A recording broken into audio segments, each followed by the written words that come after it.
but thanks for listening. Yeah. Welcome to episode 200 of We Say Things, sponsored by Manscaped. Ladies and gentlemen, it's time to unleash it's time to unleash it's time to unleash the beach beast within you. Now you know that's a tongue twister.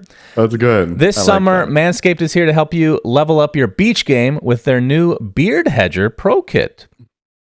They're going past waist deep in the grooming game and diving in head first to your facial hair fantasies. The Beard Hedger is a game changer, allowing you to shape your beard like a true beach babe. So this summer, let the beach balls bounce and turn heads all over the place. Visit manscaped.com and use We Say Things 20 for 20% off and free shipping. And as you guys know, Manscaped have been a longtime sponsor of the show. They're one of the reasons we're able to do this over the course of the last 3+ years. They have a lot of awesome products, not just for shaving your balls, but that's obviously the main reason that we read these things every time, because they're hilarious. So if you go to We Say Things, that's not a thing. If you go to manscaped.com and insert the code We Say Things 20, you get 20% off and free shipping. So thank you to Manscaped. Okay, before we do In Bruges, let's talk about why the hell Sajidine is here. Oh, hey. Hi. So Sajidine, aka my wife, had an interesting idea for this episode 200. Why don't you tell us the idea? So if people hate it, they can hate on blame you. Me. Yeah. No, wait, because Yeah. I said they could blame you. Yeah, but it was actually her Last that episode. actually No, thought but of you this. approved it. I did. Yeah. Exactly. There you go. It's all you. Yeah, so episode 200 is a nice milestone, nice round number, and one of my favorite things about the podcast has always been all of the guest episodes. But I figured, you know what? Who's never going to be a guest on their own podcast is Sunsfan and Cinderin. And I really, really want to deep dive into your lives. So I figured, you know what? Episode 200, you guys should be the guests. So I here love we being are. a guest on my own show. I know. Cinderin loves talking about himself, so I think he's gonna. Oh, this is yeah. gonna be his favorite show. Yeah. He's a big narcissist, as we've We're actually going established to be in the past. competing for airtime here. When she asks questions, we'll be like, we need a buzzer system or something. Yeah, I'm a little worried about this. I mean, I sent you that message. Like, what do you want to talk about? Because Shannon sent me like a Bible of stuff, and I'm just like, really? It's because I'm old. It's just a list of things that I've done in my life, and I'm an old true. man. So, you know. It's true. Yeah. You Yeah, and the guy who loves to talk about himself, aka me, said, you know what? I'm fine with anything. You just go with the flow. I sent nothing. So Because that's me. because you're a robot. I It's love all in your head, Cinderin. Yeah. No, well, she has to prompt me now. No, True. I don't know anything. I mean, I will say, right, the point that of me being here is that so that this podcast doesn't go like past 4 hours or something, and I feel like this intro is already derailing. Some that. people will love it to be 4 hours. I mean, we'll see how long this is. She's a ref. Okay, so to get started, I'll let you take over, which means you're doing what first? The In Bruges tier. Oh, yeah. Which I don't know about this one.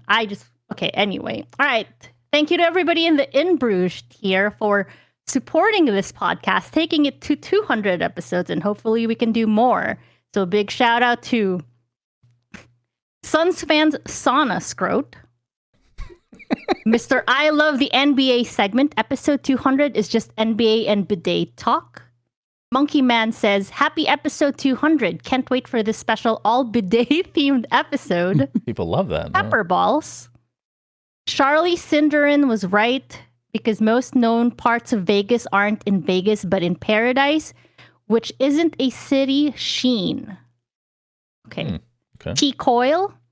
Q-Ludes hopes this wasn't Suns fans' last vacation. Same. Stupid co-pilot. D2 Bowie. Lab Dota. Yatoro does it again, Cinderin. Magdev.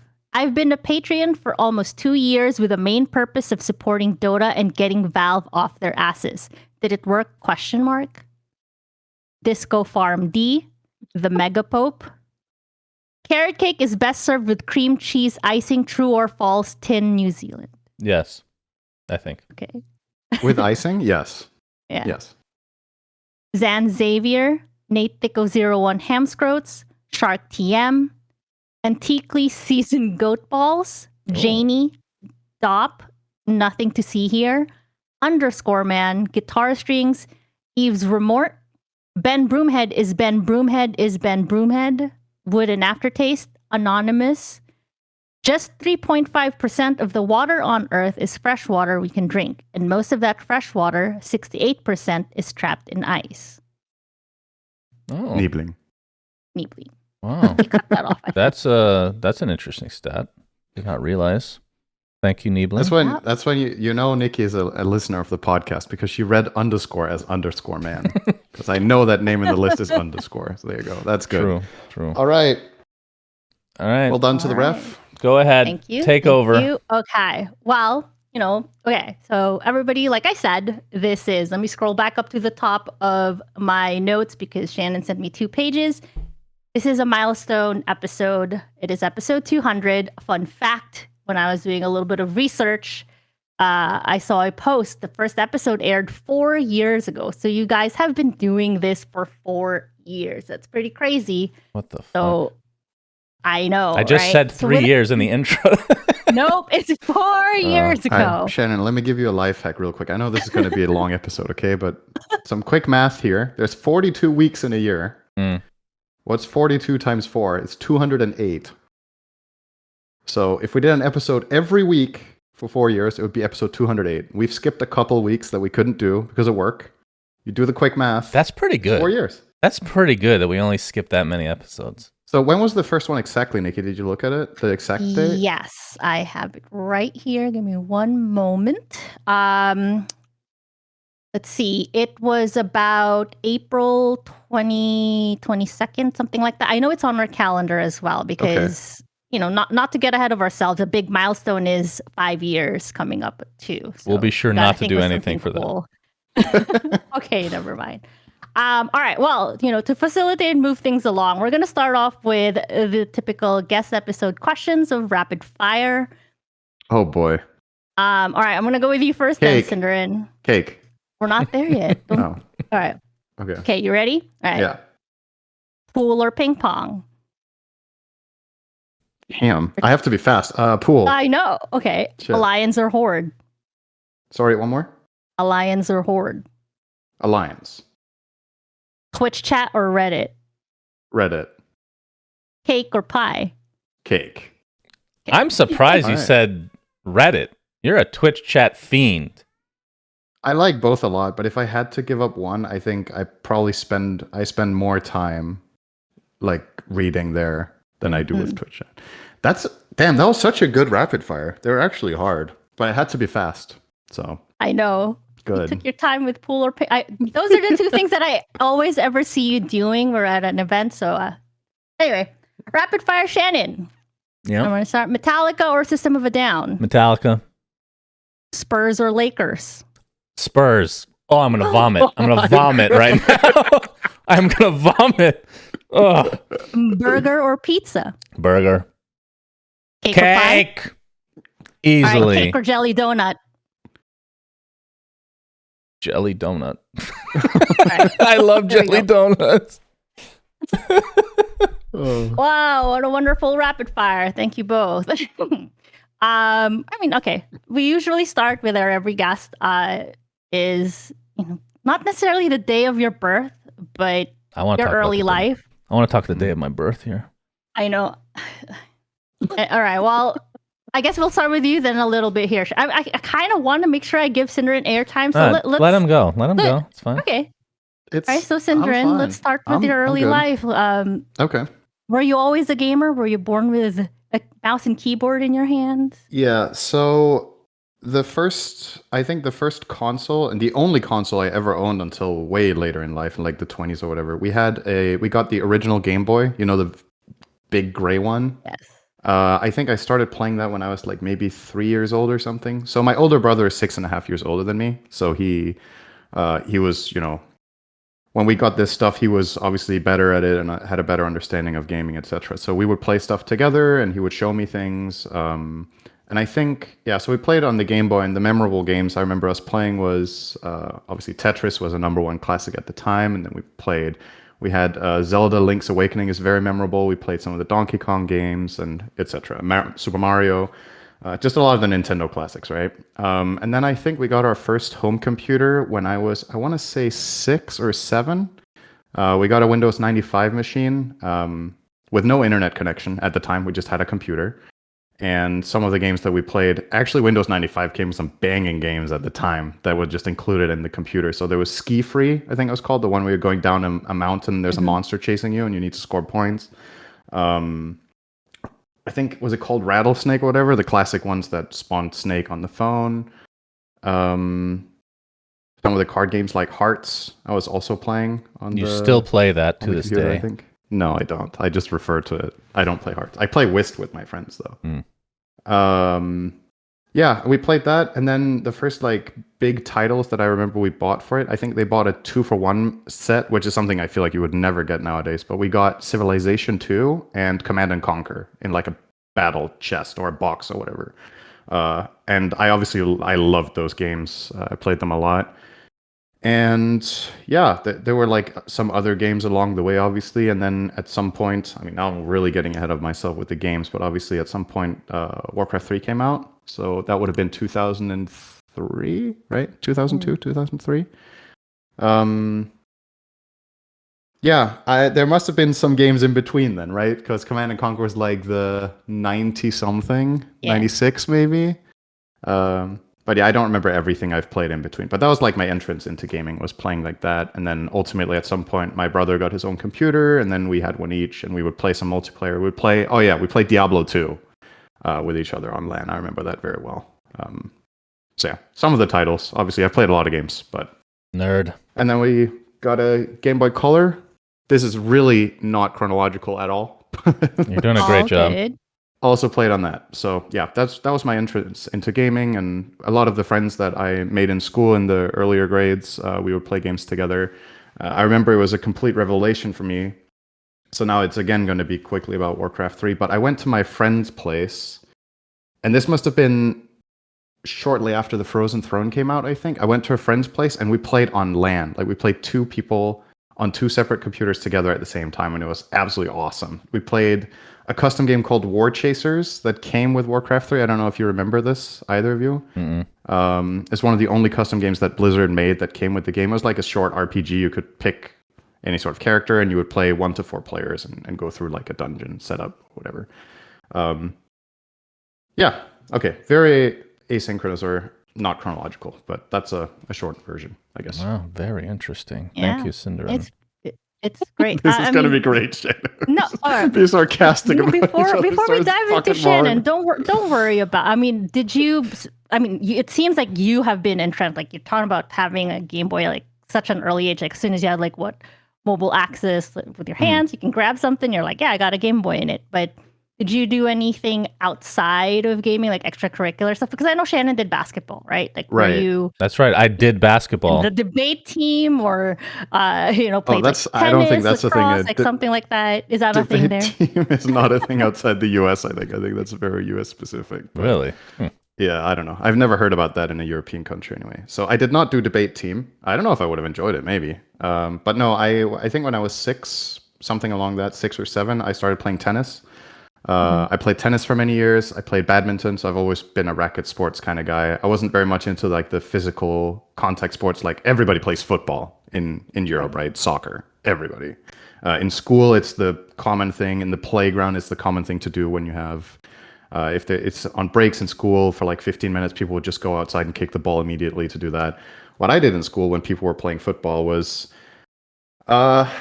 depending on the year, actually, I was such a nerd. I'm not a nerd anymore, though, as you guys know. I'm past that point in my life. We played cards in the breaks. That was great.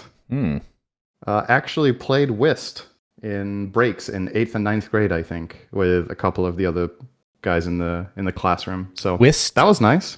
Yeah, it's a relatively elaborate card game. Do you know Bridge by name, maybe? Yeah. I think there's some similarities between the two. I haven't played Bridge, but I think there's like, you need to match the suit, and you can like make different calls and whatnot for how to play the game. So Did you like, play for stakes at all? Like, like lunch money or anything like that? no. We just played for fun. But like That's inherently, the cute. game in itself has stakes because the way a round in the card game starts is that you bid each other up with the highest like call you can feel like you can win, and then the challenge is to win that one.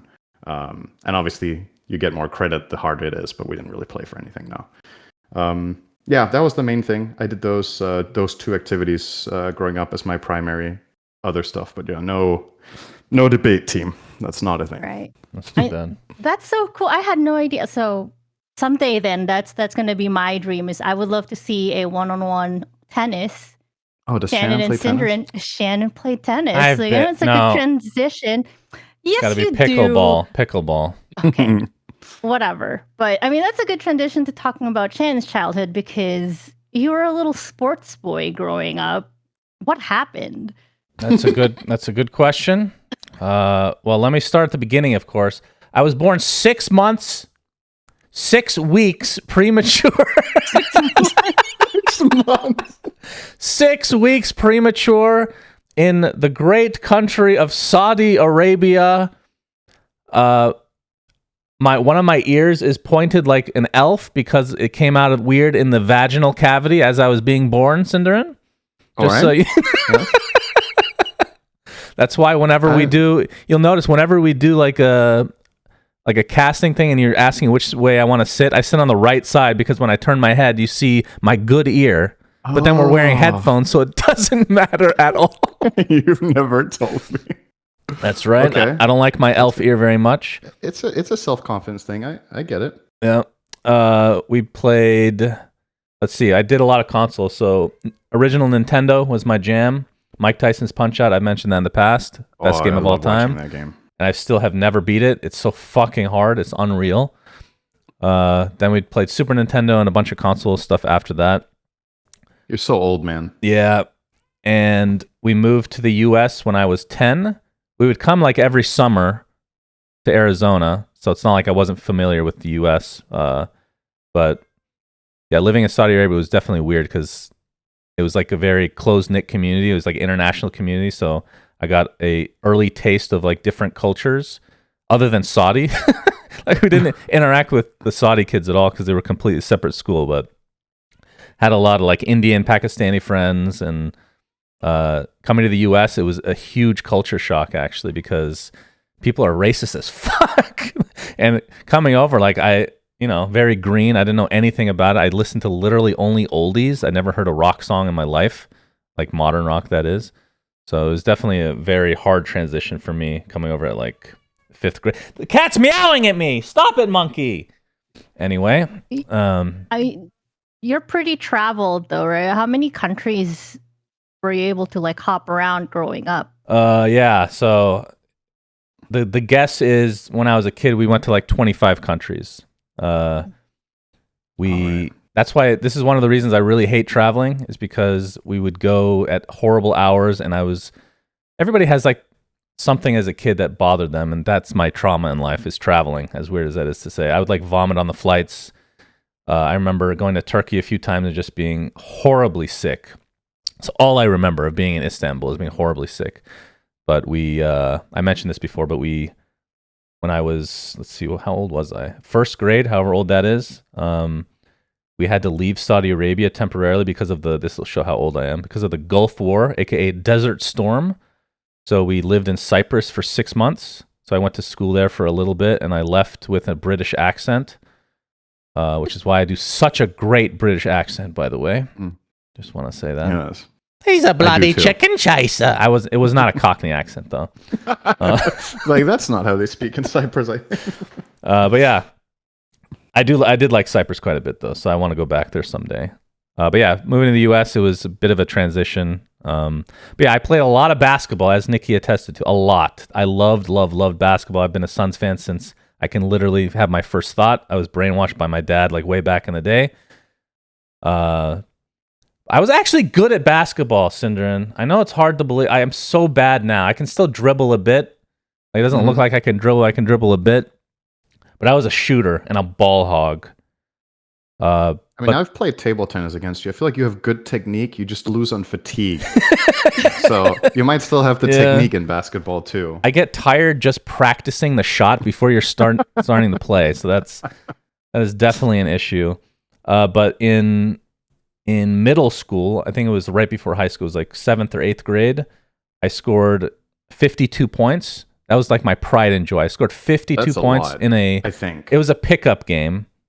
So it wasn't like an official school game or anything like that, but I was on 11 threes in a row, okay? Think about that. Yeah. It was the talk of the school for one day, and then everybody forgot I existed again. Yeah. So then you were like, okay, it's not worth it. Yeah.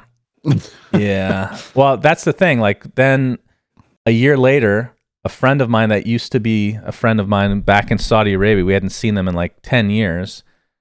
They moved to Phoenix, so I finally got to see them again, and they were obsessed with PC gaming. So we can blame them for this transformation. I thought it was like, do you remember the 52-point game? No. No. Do you play video games? Yeah, well, the video games, I don't know, man.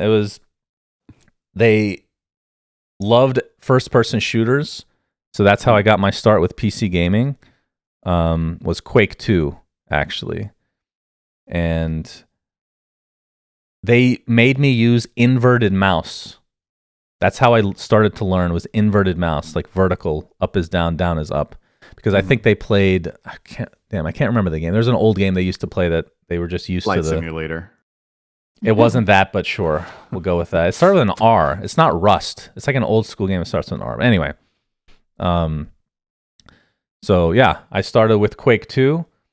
And it happened to coincide with us getting our first like main PC. It was like a Dell PC for the family. And I don't know how this transpired, but we started with cable. Like everybody I knew had 56K. I'd never had 56K. Or if they were lucky, they had DSL. We had cable modem right off the bat. So I had like 20 ping. I was just destroying everybody with my Microsoft Ball mouse. That was my pride and joy. Yeah. Love that shit. But then, what games did you talk about? We're talking up to Dota, I guess, right? So yes. I played Half-Life when it came out. I remember my friend telling me to go buy it.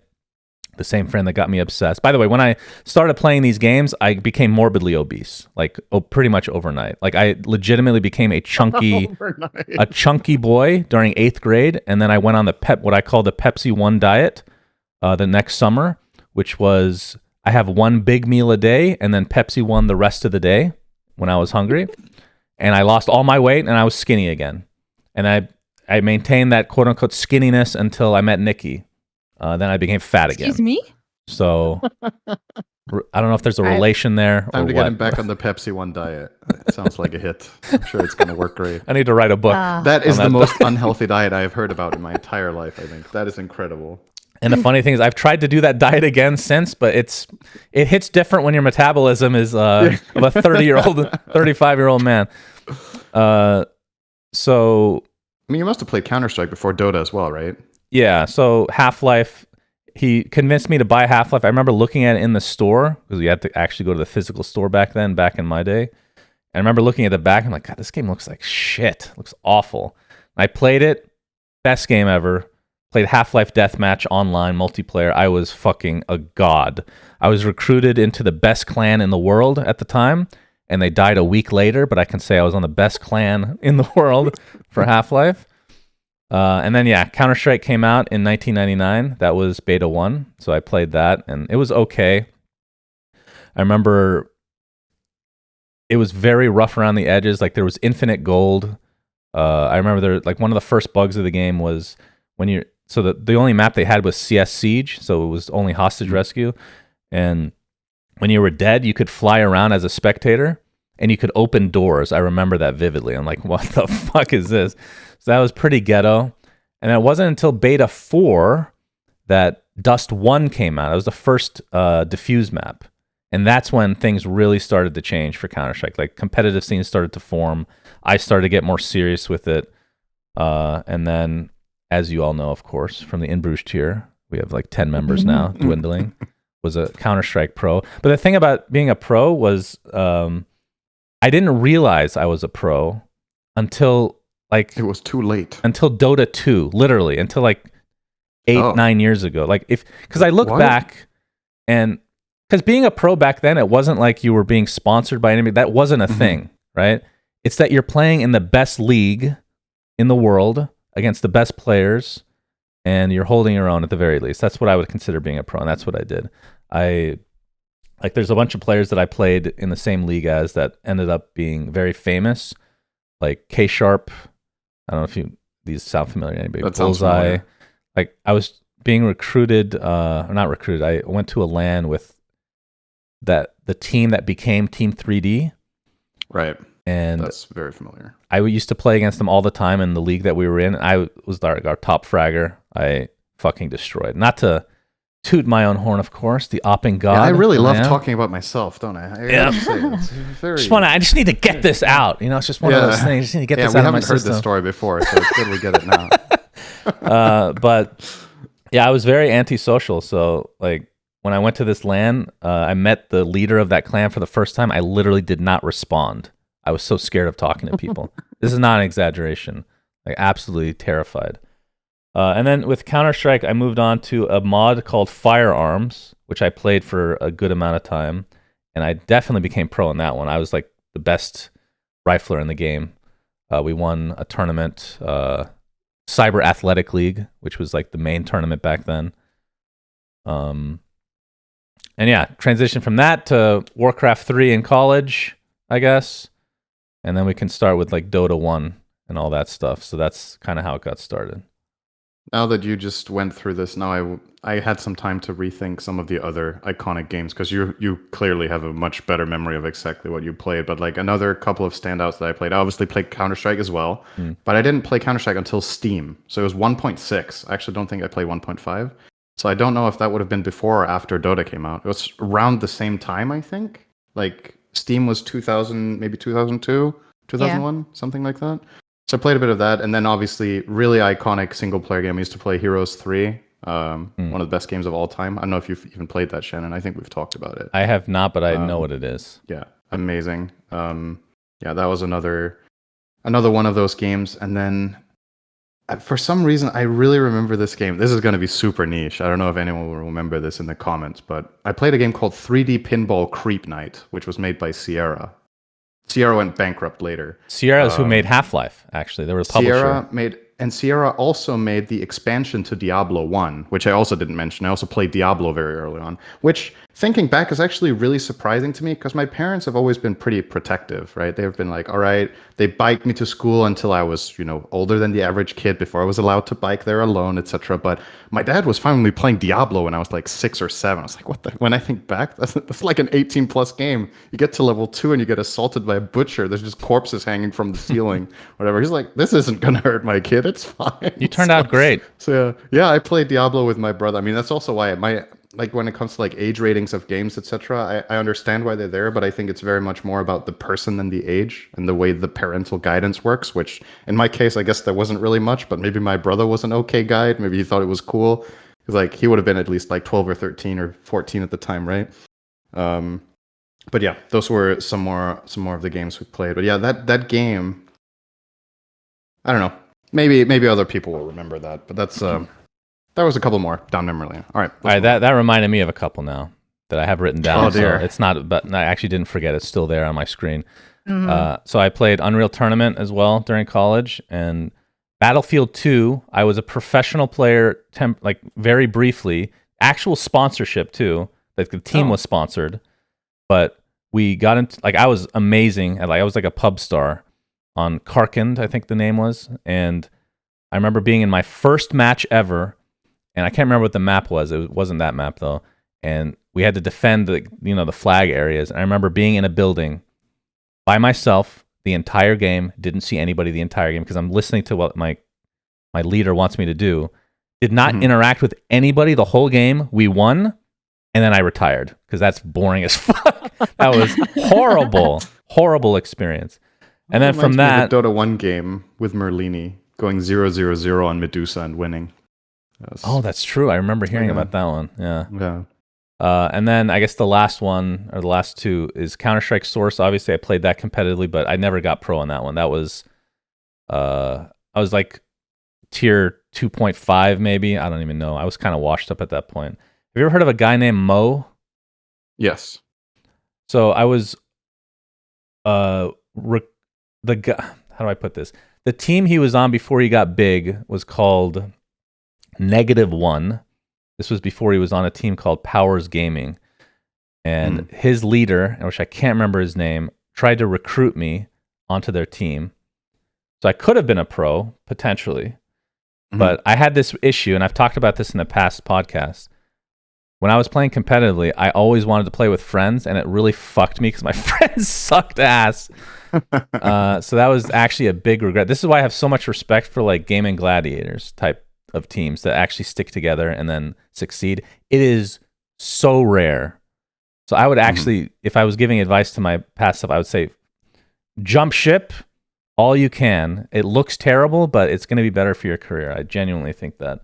But maybe I'm biased at this point, I guess. And then got into Heroes of New Earth after playing Dota 1 for 5 years. And that's how I got started my casting. So I guess that's the next transition, probably. I mean, it is, since you've essentially kind of given us a little rundown of your path to pro, right? It's a good lobby back to Syndrin as far as, let's talk about your path to pro, because that's obviously where you started. That's what you were initially known for. Like, how did that work out for you? Just waking up one day and be like, I'm gonna go pro in Dota. Yeah, I mean the landscape back then was really different, right? Than it is now when you think about pro Dota players and how they get there. At that time, so it's funny with Shannon's story about jumping ship or not playing with friends or whatever, because what happened for me was we were like a group of friends playing a lot together just on Battle.net. We would just go into random Warcraft 3 Dota lobbies and just play. And we would improve, all of us, at quite a good pace. I think all of us became pretty decent, but then I just kept going and I wanted more. I think I fell in love with the game more than the others did. So I started searching for in-house leagues. I started playing in Dota Pickup. And then in Dota Pickup, I made a bit of a name for myself. And then there's an even more exclusive community at the time called Dota Invite. And they were like, I got invited to play in that league. And then I played there. And then the Zenith at the time in Europe was called IHCS, which had a IHCS 1 and an IHCS 2. IHCS 1 was for like all the pro players at the time. It would be some of the names you would recognize now, right? It would be players like Puppy and Melk and Loda, those players back then that were the legends of that game. There's obviously tons of other names you would remember, but I'm not going to list them all. Just a couple. And then I played a bit in IHCS 2, and then I think it kind of shut down. But I made enough of a name for myself back then, and I was like, okay, I really love this game, and I got a taste for like the more competitive side of things. And then at the time there was a team called, I think it was called Diamonds, DMZ, which was a German team, which split into two different paths. And I had talked at the time to Mania, who I had been playing with. He also played in, I think his last TI was probably TI1, but he played a little bit of Pro Dota 2 at least. I talked to Mania through Dota Invite, and I was like, "Hey, man, if you hear about any team that is looking for a player, can you recommend me? Do you want to give me a shot?" And he was like, "Sure, I'll ask for you." And then the Diamonds team split, and Mania suggested that they give me a tryout. So I played a 1v1 mid Shadow Fiend. That's your tryout? I played a 1v1 mid Shadow Fiend against Kebab, I think it was, and I beat him. I beat him in that 1v1, and they were like, "All right, we'll try you out for the team." And then we started playing. That was a tryout for the tryout. It was a tryout to play with the team and then start scrimming and look to play professionally, right? So that was the first team I played with. We played for a short amount of time. I think we got picked up by an org called WTM. I think it was Who's the Man or something. It's a fucking terrible name. But it didn't last very long. And then after that, I don't remember every team I've played for. It's kind of hard to remember Dota 1 especially, but I didn't play Pro Dota 1 for that long, right? Because Dota 2 came out in 2011, and I think I remember playing for Mouse Sports, Drejich, who is now a Swedish caster and community icon, was one of the pro players back then who had also been playing with some of the Swedish superstars like Loda, Quam. I think Ake also played with Dreyesh and some of those players, the Swedish elite, basically. And he gave me a chance to play for Mouse Sports, so I was super stoked about that. That was my first, like, actual, really pro team. Played there for a while, and then not too long after that, started playing with some Danes, and then we got into the whole era of I was playing with Angel, Miggle, Edenfish, and Rise in an all-Danish team. And then Dota 2 came out, and we were contacted. We were one of the 16 invited teams, and obviously we were super fucking stoked about that. How were you contacted, exactly? I think we just got an email. How do they have your email? The way I remember. I don't remember this exactly. Either we got an email or Melk wrote to us and said, "Hey, do you guys want to play for $1 million?" And we were like, "Okay, I guess." And TI1 was a really special beast because some of the Chinese teams, this is somewhat common knowledge, some of the Chinese teams thought it was a scam because like this prize pool was unheard of. Right. I think the biggest prize pool of all time until that point was SMM, which was like this huge gaming convention in Southeast Asia. I think the biggest tournament at any point there had like a prize pool of 50K. So $1 million was just like, what the hell? And it was $1 million for the winners. The whole prize pool was 1.6. So I think one of the Chinese teams didn't go because they thought it was fake, and they were replaced. And I actually think the team they were replaced by was the all-French team Virus, if I'm not mistaken, which had Sokshka. I don't remember if it had Seb at the time or if he came after. I think he came after TI1. But yeah, you weren't a replacement. You were actually invited. I don't think so. And what I don't know is, so obviously at the time, Valve, I don't know how much Valve really know about the pro scene, right? IceFrog obviously knew a lot about it because he was making the game. I played for a team in Dota 1 as well called Online Kingdom. I shouldn't forget that. And the reason I remember that was we were on the loading screen once. So what IceFrog used to do back then when there was the biggest league or the biggest event that had recently happened, you would get like a shout out on the loading screen, which is actually a pretty big honor, right? Because there's a shitload of people playing this game. You don't necessarily interact with the pro scene, but everybody who loaded up Dota would say, "Congratulations to the winners of this and this league," or whatever, Online Kingdom, and then it listed your nicknames, right? And I was one of them playing at that time. I think maybe the player I played with in that team that would be most memorable for most people would probably be Baby Knight, I guess. It was me, Baby Knight, I think Dreyesh, was it Smiska and Fire or something? Anyway, it's a long time ago. I'll probably get something wrong. Where was I? What patch was that loading screen shout out on? Shit. Dude, I don't know. Would I have seen it, you think? Yeah, probably. It would have been 6 something, right? Because 648B was like an iconic patch, and that was before I played pro. So okay, so definitely then. It would have been 6.5 something. Either 6.5 something or 6.6 something. 6.5 something had the worst pro patch of all time in Dota. 652E, I will never forget, where couriers could ward. There were infinite wards, and people were literally just farming in their lanes. And smoke didn't exist. Smoke was put in the game in 666, I think, which is the best design in any ARTS game or MOBA, whatever you want to call it. The best item ever made is Smoke of Deceit. Just hands down. It drives the game. Like if this item, imagine Dota 2 without that item, right? How crazy different the game would be. Yeah, that's true. You're talking about your TI1 invite. Mm-hmm. That's right. Walk us through that experience because, like you said, it's literally not something that's ever really been done to that scale or caliber, right? And you got to experience it.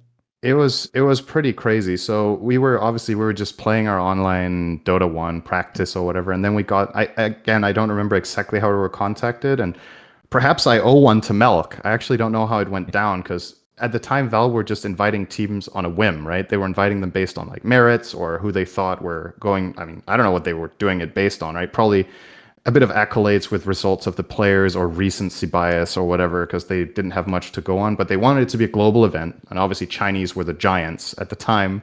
We're still looking back on that. I still want to believe that China can make a comeback in Dota 2 and start getting titles again. But back then, China was the region. China was the Western Europe of now in Dota 1. So the legends of that game, the teams that people looked up to, it was generally the big LAN events were generally, can Navi beat China? That's like the short version of it. Or can Virtus Pro beat China? That was basically, or maybe can MYM beat China once in a while? Those were like the big teams at that point in time.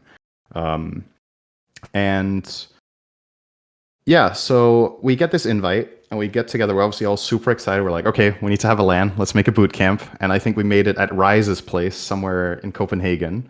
I think we had a boot camp there. And we played there and we get access to the game. And I think our first feelings with the game was just, man, this is clunky, this isn't finished. And obviously it was an alpha, right? Or an early beta at the best. Valve kept it in beta for 2 years officially for some reason. But Yeah. I think the reason they kept it in beta was that they wanted all the heroes to be released before they officially called it a done game. And that took them forever. Because TI1, I think, had 40-something heroes, if I'm not mistaken, maybe 50. It was a very limited roster. And I don't know how much you watched it, Shannon, but you would probably remember it was a lot of Anti-Mage versus Spectre. Yep. And then Tinker as well. Those three. And Tinker. And then Na'Vi was just this hyper-aggressive team that just ran people over in 25 minutes. So it didn't really matter what carry. They were fun to watch. I think they were fun to watch. I think they banned Spectre and AM almost every game and just ran at people and fought them. So we get this invite. We're stoked. We play, we practice, we scrim, and then we scrimmed a lot against MYM, and our scrims went like probably 60-40 for them. So pretty good. Like MYM was one of the giants of the time, right? And we had pretty good results against them in practice. So we go to this event, and the group stage starts off really poorly for us. So we just start in the lower bracket in the main event, and we get knocked out first round by, I think it was a Chinese team we played against. Maybe it was Tongfu. I'm not sure, but it wasn't a good run, unfortunately. Obviously, some regrets in regards to that. But MYM, I think, got fourth, and we talked to one or two of them, and they were surprised we weren't doing better because they thought we were really good in practice. And again, it's like high stakes, the pressure of the stage, and also I don't know how much you can call this an excuse because it was the same for everybody, but only the featured game was in the box, the one that you're seeing if you're watching highlights from TI1. There's like this. They had this like huge curved monitor, and the teams were facing each other inside this box. You have these like epic scenes of Dendi yelling at the enemy team or whatever, like very close together. In the group stage, there were 4 simultaneous games, and they were just out in the open. And this was at Gamescom. So the Razer booth is like 4 meters that way, just fucking blasting music at 100 decibel right over there. Right. And you're trying to do your team comms. And at the time, so I think teams had serious communication issues, and we should have absolutely paused and tried to improve our conditions as well to make it better. But I guess at the time, maybe the mindset was just, okay, this sucks for everybody, but we'll deal with it. Well, everybody's used to adjusted better. Everybody back then is used to ghetto setups, right? Regardless of the prize pool being huge. Yeah, I think we were just like, at the time, the level of professionalism and the attitude toward the game was also a lot more YOLO, I think. Like now it's a lot more structured, a lot more professional. But at the time, this was just like really fucking cool, right? We were a bunch of nerds that loved Dota. We got to play a huge tournament. Like everybody thought it was just amazing. But yeah, our group had Na'Vi in it. I think it had Na'Vi, Scythe, and GGNet. GGNet was Kuroki's team at the time. Na'Vi was Puppy's team, and Scythe was HYHY ISIS team with the the line with "Stay in the Trees." That was their team at TI1. So obviously that group stage was stupidly hard because it turned out, okay, we were in the group with 2 of the top 3 finishers. It was Na'Vi, Ehome, and Scythe got top 3. So we were bound to have a hard time in the group. I think we beat GGNet in a really long game, but still got bottom 2 in the group. So we started in lowers and then, got knocked out. So, but it was overall a really crazy experience. And obviously it was just the start. How sad were you when you lost TI1? I mean, we were definitely bummed out, right? Because, it's kind of weird because it feels like you had this massive opportunity, but it was also almost like a dream at the same time, right? Like it got more stabilized and normalized going forward, but you were definitely obviously really down in the dumps from, what could have been, and you felt pretty well prepared and you were going to play well, but at the same time, it was also just like this, I don't know. I guess we dealt with it in different ways and the teams dealt with it in different ways. But I guess in a way, because of the different structure back then, maybe the blow was less hard than it was in subsequent TIs for other teams in particular. And our internal dynamic in the team, it wasn't like we were fighting. We were just disappointed. It wasn't like people were like pissed at each other, just wanted to get the hell out of there, angry, or it wasn't like a toxic atmosphere the way I remember it. We just lost and it sucked, but that is what it is. So that was TI1. Random question, because you said since you guys were directly invited, did Valve pay for your travel and accommodations to the event, or was that out of pocket? Because back then, that was kind of weird, right? I believe Valve covered it, which was Now that you say it, I think it was the Norman tournaments actually, still back then, because Mhm. there For was a you, lot it of was a Dota 1 short tournaments. trip anyway. Yeah, it was a short trip for all of us, right? Because we all came from Denmark, but obviously for the international traveling teams, that would have been a big expense. I think the norm for high tier tournaments at the time was definitely, definitely to fly people in, pay for their accommodation, but that was it. I think travel and accommodation, but nothing else. Everything else you were on your own with like food or, I mean, maybe there was some transport. If there was transport, it would be organized for you with like pickups or whatever, but any expenses you had there would be on your own. And it was a lot more like, how to say, with the pictures and everything you hear about TI now, TI1 was way more bare bones, right? I don't even remember where we lived. It was probably some hotel close to Gamescom or something. Nothing fancy, where now it's like these big hotels with a lot of luxury and caretaking for the players. So yeah, I don't know if you want me to continue after TI1, because that was obviously just the start of Dota 2. I remember quite a lot of things from this time, but I don't know how much you want to spend on it. I mean, as much as you want to, because Shannon has his own Bible of stuff. I mean, we can, if you want to talk about it now, or I can bump a little bit of Shannon's early life. I guess I can. I guess I'll continue this for a bit then, though. So it's chronological then. So after TI1, our team with the Danes, we split up at some point. I don't remember exactly when and how. And then I just keep playing pubs, and I ultimately find a team, and I get together with some of the Swedish players. It was, at the time, it was Matrim. Let me see. Was it Matrim, Benzer, Coronity, and Grunt, and one more? Heard of zero of those people. Yeah, this was before you would have played, right? So we were just playing in this team, and we played online. We played scrims. We were doing well. We were playing well against the top teams of the time in scrims, so we felt pretty confident. And then there was DreamHack, and we go to this DreamHack tournament, and there's like, I think, I don't know how many teams were invited. If it was like 8, and everyone else played Bring Your Own Computer. It was that times of LAN. So we played the BYOC tournament because we weren't invited. We were talking among ourselves. We were like, we're not invited, man. What is this? So we go there and we play the groups and we do really well, and then we progress through, and then I think it's either in the quarters or the semis, we play against SK Gaming. And SK at that time had 2 or 3 of my ex-teammates. So Angel and Miguel we played in Nevo at TI1.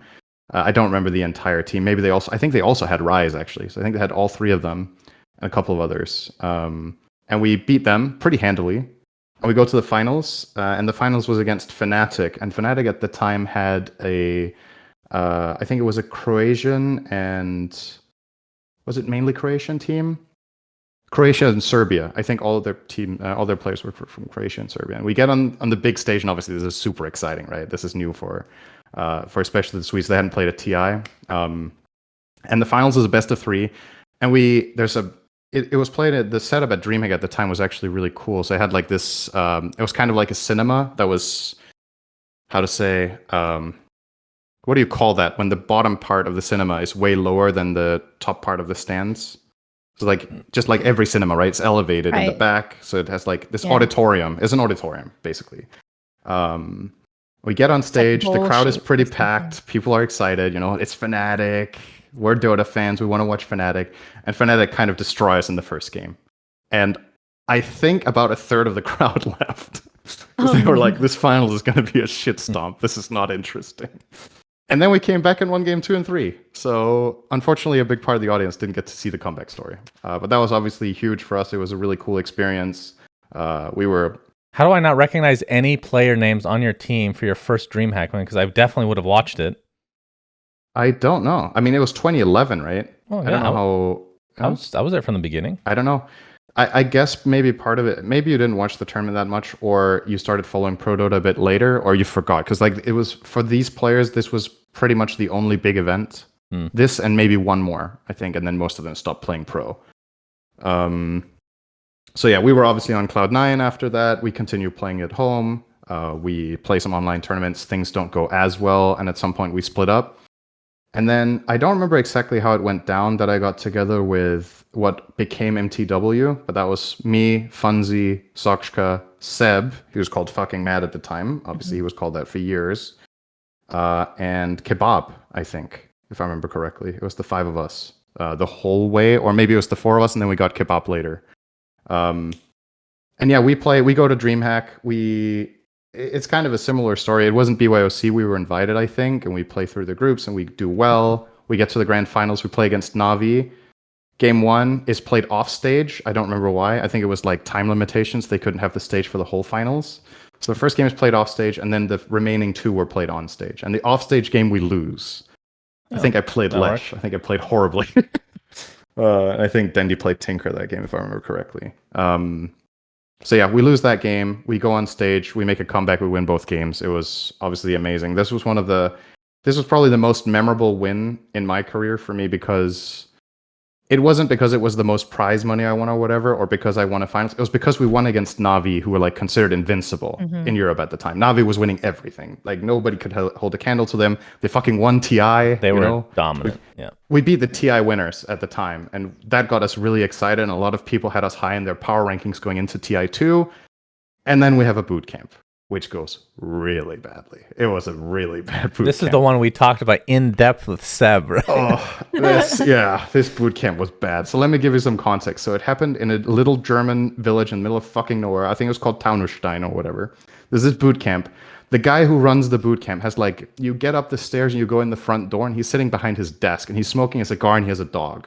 And you walk past him, and the whole thing smelled like fucking smoke, right? You walk through, there's like some bunk beds, you go into the practice room and you're there, and nobody's taking care of cleanliness. So we were five guys not being sanitary with stuff. The kitchen was a fucking mess. It was trash. And then at the time I had started dating Susie, and she came to visit the boot camp. And if I remember correctly, she helped out a little bit. She was like, "This is just fucking disgusting, man. Like, there's no way this is okay." And she went with Seb. She remembers this still. She went with Seb to a supermarket to buy towels. For some reason, she remembers that. It's a very random memory. But yeah, that boot camp. So it was a mess. We ate shitty food, a lot of fast food. There wasn't nearly as much focus on better nutrition during practice as there is now. Again, lower professionalism and stuff. And we would scrim. I think we played 3 or 4 best of 2s every day. So we played a lot, and we played some against Chinese teams, some against European teams, and with mixed results. It wasn't all bad, but at some point we just started hitting a really bad losing streak. And Kebab did not deal well with losses. And Seb can be very stubborn and very hot-headed. So they reached a point where they literally threatened to just fight each other. They were like, "All right, you want to fucking fight or what?" Like, they were absolutely pissed with each other. And at the time, we've talked about this, Shannon, the way I've been like a captain and a teammate in general and stuff. I haven't been like this strong voice of, guys, shut the fuck up, get things together. I never was that kind of person, and I still am not like an authoritarian leader. I'm more of like a mediator. So this conflict wasn't really resolved very well. It kind of festered. We go to TI, people have issues with each other. The groups don't go very well. We get to playoffs, and then we have this iconic game where Kebab is playing with like one hand, doesn't give a shit. I can't get over that game with Kuro or whatever. I can't get over that. We played against CLG, Counterlogic Gaming, with Lacoste and Pycat, I think. And there was like this level 1 fight where someone in the team, I think Seb told this story, right? It was like, Sind, don't go here, don't engage, don't get into this fight and die. We took the risk. I made a mistake anyway. I get killed, and that's just the start of a fucking terrible game. I think it was because I was trying to contest the rune, and they clicked it faster, and it was a haste. And I got run down on my offlane Wind Ranger. I think I was playing that game. Back when I got first blooded by, I think it was Lacoste's Tide. Yeah, because the power rune spawned minute 0. There was no bounty runes. And yeah, that team had so much promise. And it's another one of those regrets where who knows what could have been if we had had a coach, if we had had better professionalism about a boot camp, if we hadn't boot camped at all. I actually think the boot camp made us worse, which is ironic, right? But that whole experience definitely was really bad for our mentality and people's trust in each other. And if there's one thing that's really important in a team game, is that people are comfortable, and we weren't comfortable. So that TI was, results-wise and internally, was a disaster. But holy shit, was it cool to go and play TI2, because this was at Valve's office. You got to Seattle. We played. It was like this whole dream of playing in Benaroya Hall, and all of this was surreal. Now, that game on stage was really crazy, because at the time every team was playing on stage at TI for multiple years. I think the first year that we didn't get everyone on stage was TI 7 or 8, right? I think all the 16 teams that were there got to play at least one game because round one was best of one elimination lower bracket. Yeah, and that experience was crazy. Just walking in, the crowd being there, everything around it was crazy. So yeah, that was TI2. Afterwards, surprise, we fucking disband because this team was a shit fest. And then I keep playing, and at some point I got invited. I don't remember the chronology. I got invited to Mouse Sports, so I played with the German players there, and that was Fata, Koikva, Pass, and who am I forgetting here? Black, of course. Fata, Pass, Koikva, and Black. And we do really well online. We win a couple of online tournaments. I would say in Europe at the time, together with Navi and maybe one other team, we're probably top 3. So we do great. Our boot camp is much better than this one. It's still not great in terms of like food and how we take care of ourselves and etc. And we definitely have some arguments and some disagreements, and there's not full trust going into TI, but it's not TI2 levels. It's still not healthy. It's not great. We get to TI3. We play in groups. I think we draw with Navi. No, wait, never mind. We draw with... I don't remember.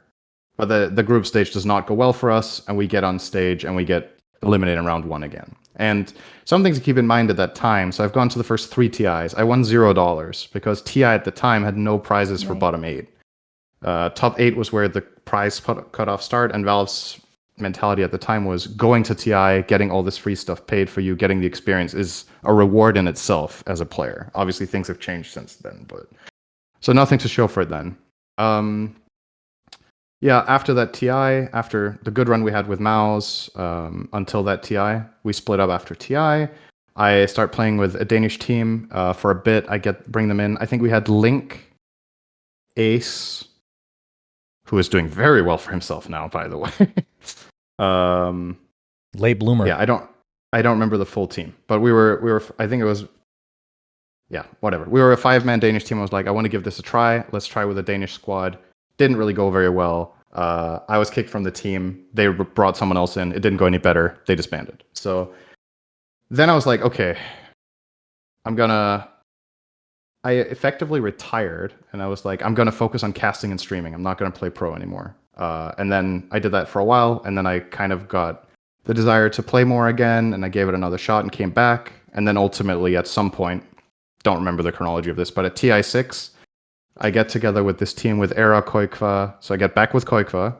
Era, we get Yapsor, who I discovered him as a pub star. I was like, this guy's fucking good. He was playing mid at the time, I think, Yap, but he could play different roles. And then we gave Kezu a shot that Era knew from Han. He was starting to make a name for himself in Han. So we gave him a chance, and he needed a little bit of getting used to it because he was new to Dota 2 relatively compared to us. But he very quickly got the hang of it and found his flavor heroes that he was good with, and we made it through. in the qualifiers to TI6, we got what was it? We needed a specific run out. I think we won. One of the hardest games that we had to win was against Puppy's team at the time. It would have been called Team Secret at TI6, right? I think. Yeah, it was one of Puppy's least successful TI teams. It was the one with I don't remember their roster. Anyway, I think we beat them. We beat them in the round robin, but we lost to 1 or 2 other teams, so we got into tiebreaker with them in Alliance and a 4th team, I think. And I think top 2 went to TI, and the 3rd went to the wild card, which was a new thing at TI. There was going to be a wild card round. And unfortunately, in the tiebreaker, we fell short. We lost to Alliance, who were really fucking good, obviously. Even though it was TI6, they didn't do particularly well at TI, but they were still a good team on any given day, and they played really well with their strategy. We lose to them. We lost to Puffy's team in the tie, so we go to the wild card. And in the wild card, there's us, Complexity with Kyle, and Z-Freak, and don't remember the full roster of that, and eHome, and Execration with Abed as the most notable player now. Abed at the time is like this 16-year-old Meepo prodigy. And Kyle, in his arrogance, does not ban Meepo against them, and they lose to Meepo. He probably regrets that a lot to this day, because I actually think they could have beaten them. But they lose to Execration. I think I don't remember if Complexity beat eHome, and then eHome beat the rest. So eHome got first, and we play against Complexity. We beat Complexity, and we beat we beat Execration in the final game that would bring us through. And obviously this was in Seattle, right? You fly over and you might just not even play the tournament, which happened to 2 out of the 4 teams, right? So there's a lot on the line. I remember, I still think this is the only game at TI. I've told you this before, Shannon. I think this is the only game ever played at TI where a team has 0 deaths, was our game against Execration. I think we beat them 16-0. We picked Huskar, and I think it was Era who suggested, he was like, what if we just lane swap here and put Huskar mid against the Timber? And he obliterated Timber. It was a totally unplayable lane. We won all 3 lanes, and we had this like good strategy with Dazzle, and we just sustained and pushed and absolutely obliterated them. And then when I remember going in to shake their hands, obviously they're totally devastated, right? It's like these young players, as we all were, but obviously someone like Abed was like really young, right? Like very hopeful, and you just crushed their dreams, and you just go in and shake their hands, and they were just hanging with their heads in their hands, just shaking. It's pretty sad to think about all those stories that didn't happen. Yeah. I mean, you're a fucking competitor, right? You're like, fuck yeah, we owned you guys. Good game. You're respectful, and then you come back to your room and you're celebrating. I wonder if that's Kyle's biggest regret of all time in Pro Dota, was not banning Nepo. Because he had other shots, right? He played other TIs. He played TI5, I think, and lost to EG in a close game with Call or whatever. We get to TI6. We have a good boot camp for TI6. Obviously, we did, because we needed to play the wild card. So we had already played the boot camp before this. We get there. The boot camp was good. We play this. We get through. And we don't get much further than that. So we get through wildcards, we get into the groups. I think we got bottom 2, and on stage we play against Fnatic. I think we got either bottom of our group or second to last, and therefore we were playing against of the lower bracket teams from the other group, you were playing from the highest rated one, which was Fnatic. And they crushed us, and they got 4th, I think, that TI. So they were very good. And yeah, we ran the strategy we had prepared. It didn't work, and it's the best one. So, okay. Now, I did talk a lot about myself. That was a marathon. How'd that feel to get that out of your system? No, this reminds me of when we had the episode with, was it AUI, who went through all of the teams. He would remember. AUI and Bulba could talk forever about all the teams they played in. And I definitely skipped over major parts. But obviously the thing people care about the most is TI. And that's the main TI story, is that. And then on the side with all this, I started casting. I don't know if you want to get into that now as well. Because I think it's Shannon's turn to talk. So, we'll align with our timelines, I'm sure. Okay. I think there's going to be an overlap for the both of you when Shannon starts talking anyway, because it makes sense. I'll make this really quick then, because it's way simpler. So, at the end of Dota 1, I started casting a little bit with a guy called Mad Mordigan, who is a caster from the US. He ran an event called the Sunday Evening Cup Series. Or the Saturday Evening Cup Series, one of the two. And I was studying at the time. I was studying computer science, which I dropped out of after 3/4 of a year. I think I was like, this is not for me. But at the time on the side, I was playing Pro Dota, so I was definitely not sleeping enough for classes and not preparing well enough. I wasn't taking university seriously enough because I was focused on Dota. It was more important to me and more interesting. So I cast with him a bit. He gave me a shot. I was like, hey, I've listened to your casting. I think it's really fun. Do you want to get a pro perspective? He was like, hell yeah, let's give it a shot. Because at the time, everyone was solo casting. There was Luminous was one of the big casters. He was solo casting. Toby was solo casting. He had something called, what was it called? He did this. If you wanted to listen to casting at the time, it was audio only. And you needed to synchronize the caster would at the beginning of the cast say a countdown to what the game time was, so that you could link the audio of the cast with the actual game time, so it would be ghetto. live. It was very ghetto, and it was like audio only. And it was Luminous, and it was Toby, and then Mad Mordigan came along, and I started casting with him a bit. He didn't really continue much for very long into Dota 2, so he never really made a name for himself. He was like, he saw what the other casters were, and he was like, I think his wording was something along the lines of, I am not needed, and he wanted to do something else instead.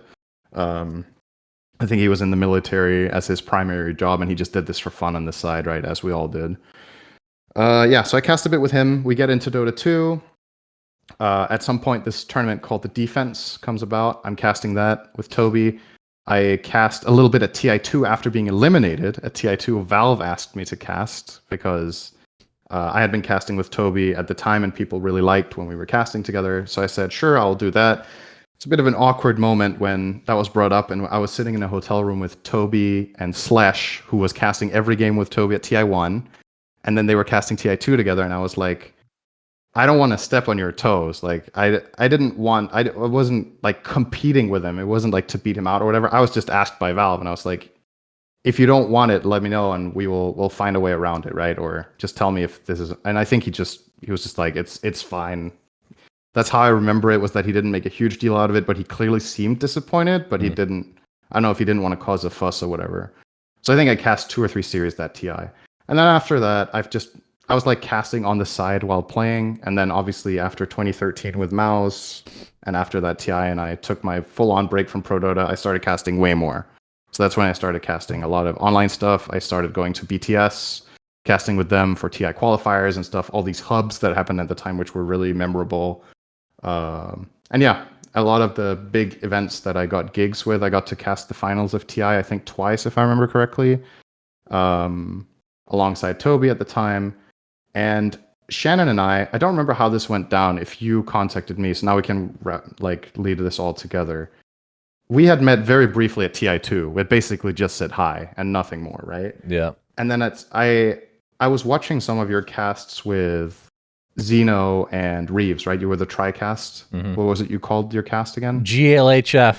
GLHF, that's right. Very creative name. Very good. And I really liked your style, because the casting style at the time was a lot more professional, if you will. And you guys were just very laid back. You were having fun. You were cracking jokes.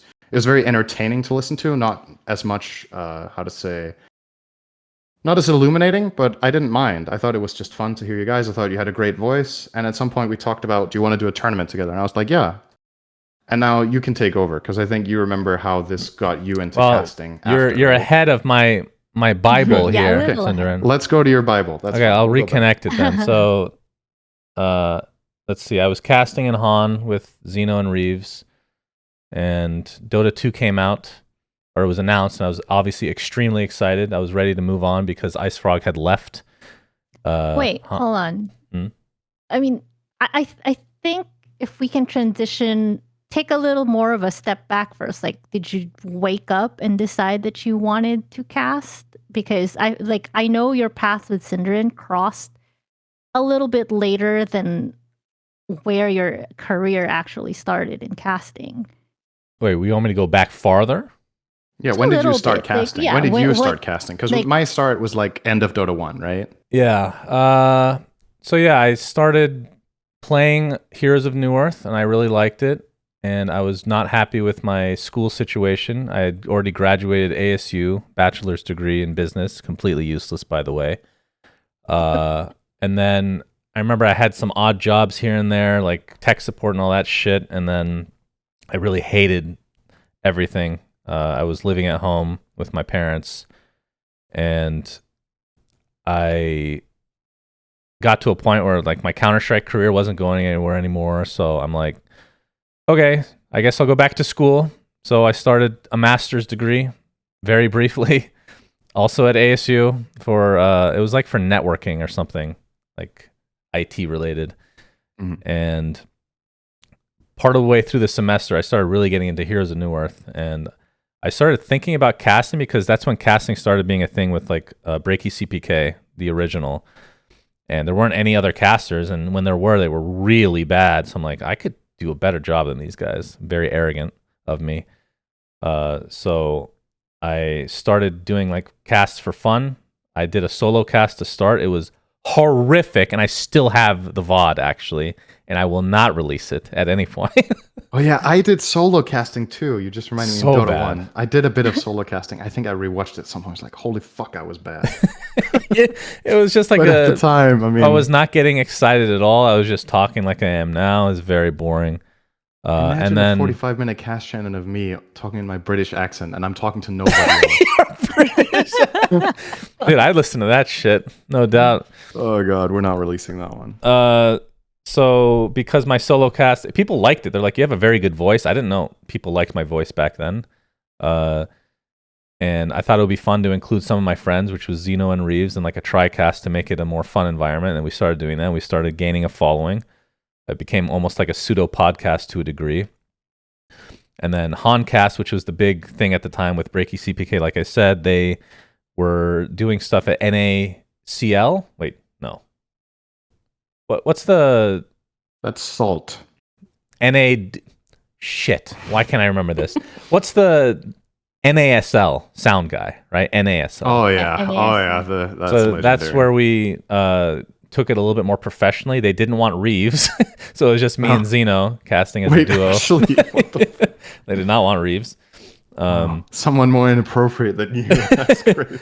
So that was like our first experience, like in front of a camera, like professionally. It was crazy. And then Dota 2 was announced, and this is when Han started to, for me at least, become less fun because Ice Frog had already left, and it became known to me because I knew employees at S2 that confirmed that he was not there anymore. I'm like, yeah, it makes sense, because the last hero that they ported was Beastmaster. So after that point, it was just like downhill completely. But I enjoyed casting, and I didn't know what I wanted to do. I just, like, growing up, I knew I wanted to be involved in video games and esports, but I didn't know in what capacity. Like, commentary was never like the first thing that I thought of. So Dota 2 announced, and I'm working. This is the last real quote unquote job I ever had. It was just a contract job where I was in Texas, driving around to different businesses and installing a CRM software for them. And a lot of it, they didn't need help with it, so I was just doing nothing, basically. And TI1 was happening like a day before I got back home, because my flight was a day later than I was anticipating. And I was extremely worried that the internet wasn't going to be good enough at the hotel for me to watch. So what I did was I took basically the entire paycheck that I had at this fucking job, and I spent it on a plane ticket back home early. So I bought it myself, and they only had first class. There's nothing else. So I blew the whole paycheck to get back home. I remember my first class experience was they kept giving me peanuts, right? They gave me these, like, it wasn't in like those bags. It was like in these nice, like cylinders, like very fancy. And they give it to me. I'm like, delicious. This is free? Never experienced anything like this before. And I finished it, and like, would you like more? I'm like, inside, I'm like, I definitely don't want more, but it's free. Yes, please. So I kept eating. I got horribly sick over that shit. But luckily, I did get home, and I got to watch TI1. And I mean, on some level, it was amazing, and on another level, it was Spectre versus Anti-Mage and Tinker. And the thing that really annoyed me was the directed camera they had. They were like touting this thing. It's like, oh, this is so cool. You don't need an observer. The cameras will just follow everything that's happening. Every time Tinker TP'd home, it followed him. It didn't matter if there was a fight happening on the other side of the map. It would follow fucking Tinker. I remember this now. And I know, like, Toby was the main caster, and he was covering some games, but there were a lot of other games happening. But anyway, I enjoyed watching that. And then I had a choice to make, like, whether I wanted to switch from Han or not officially, because I was actually making money, so this was a risk for me. And I wasn't quite ready because the game wasn't ready. Like, I guess I can talk about that as well. I got access because part of the Han forums that I was a part of, a character, let's call him, named Neil, was looking for a voice for his YouTube channel called Dota Cinema. And I looked at his channel, and it was spotlight videos with the worst voices. No offense to whoever was doing it. My goodness, they did not know how to enunciate anything. It was very poorly made, but he was getting views for some fucking reason. I don't understand why. So I put my hat in the ring, and I'm like, hey, can I try out for this? He said yes. I did one video. He's like, you're hired. I'm like, okay. And that was a long business partnership, I guess you could call it. It was painful at first because, what's a nice way of me to put this? Neil at the time was very young, very inexperienced, never had a real job in his life, didn't understand how things worked. And it took for me, it felt like a really long time to show what my value was to the channel, to be able to get a percentage instead of just getting whatever the hell I was getting at the time. So Dota Cinema, that's when that started to take off. I make the full switch from Han, and we do spotlight videos, obviously. And then this is where I started to realize that I was actually pretty good at. I don't want to say I'm good at business. I'm good at. What's the right way to put it? I have a good vision of what people would like, I think, or how to like make something better. I can take something that exists, and I think I can make it a lot better. And I think I've done that throughout my career. So that's where, and if you remember Woe Dota, Cinderin, people that don't know who Woe Dota was, they made top 10 videos, and they were huge. For Dota 1. For Dota 1. They were fucking Primarily. huge. Yeah. And at the time, when we're doing spotlight videos, keep in mind there was no replay system in Dota yet. They announced that a replay system would be coming out in a week. And I took it upon myself, like, all right, this is the game changer. I remember saying exactly this. This is a game changer. This is where we take the business to the next level. We have to win this war with Woe Dota because they will be doing top plays. So we get ahead of the curve and we get people to submit clips to us. And that was really the big difference maker, to get people to submit clips. And that's how we started making these like more montage type videos. So Neil, W200 me, my boy Martin, and me, basically being the director, I guess you could say, of these top plays. So top plays got fucking huge. I was really, really proud of that. I love that show. And then Fails came shortly after. And I remember, what was that channel that did Fails at the time for Halo? Something about a rooster or a chicken or something like that. People will remember in the comments. Rooster Teeth, yeah. They did Fails, and I like this would be great for, because we kept getting clips. By the way, going through these clips for top plays, fucking miserable. Most of the plays were horrible. I can imagine that job, man. This broke me, and it still breaks me inside. Like I still have PTSD because I cannot look at these replays anymore. But so many of them were so bad. I'm like, we should do Fails. Like, this is not a top play. This would be a fail. So I'm like, all right, let's do that. And I thought that Reeves would be a good combo for me. And it was really good at first. Fails got huge. We started to expand Dota Cinema to do other videos, but those were like the three big ones: the Spotlight, Top 10, and Fails. And then eventually we got to a point where Reeves and I, our relationship, I won't get into specifics. I've actually learned my lesson. I tried defending myself back in the day when this whole thing transpired. Neither of us, if we told our full stories, which neither of us have, or at least I haven't, neither of us are 100% correct. It's just a relationship that didn't end up working out. It's just one of those things. I have no hard feelings myself.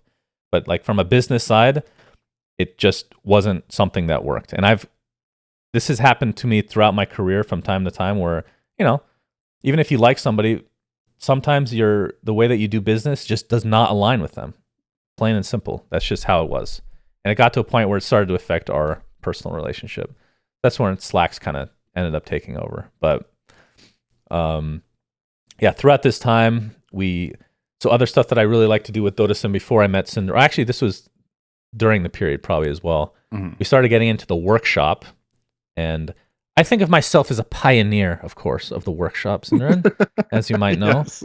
But this is another example of taking something that exists and making it better, because taking an advantage that we have of Dota Cinema and creating these sets, that it was really fun, like being a part of the process of having an artist make something that you have a vision of, I guess.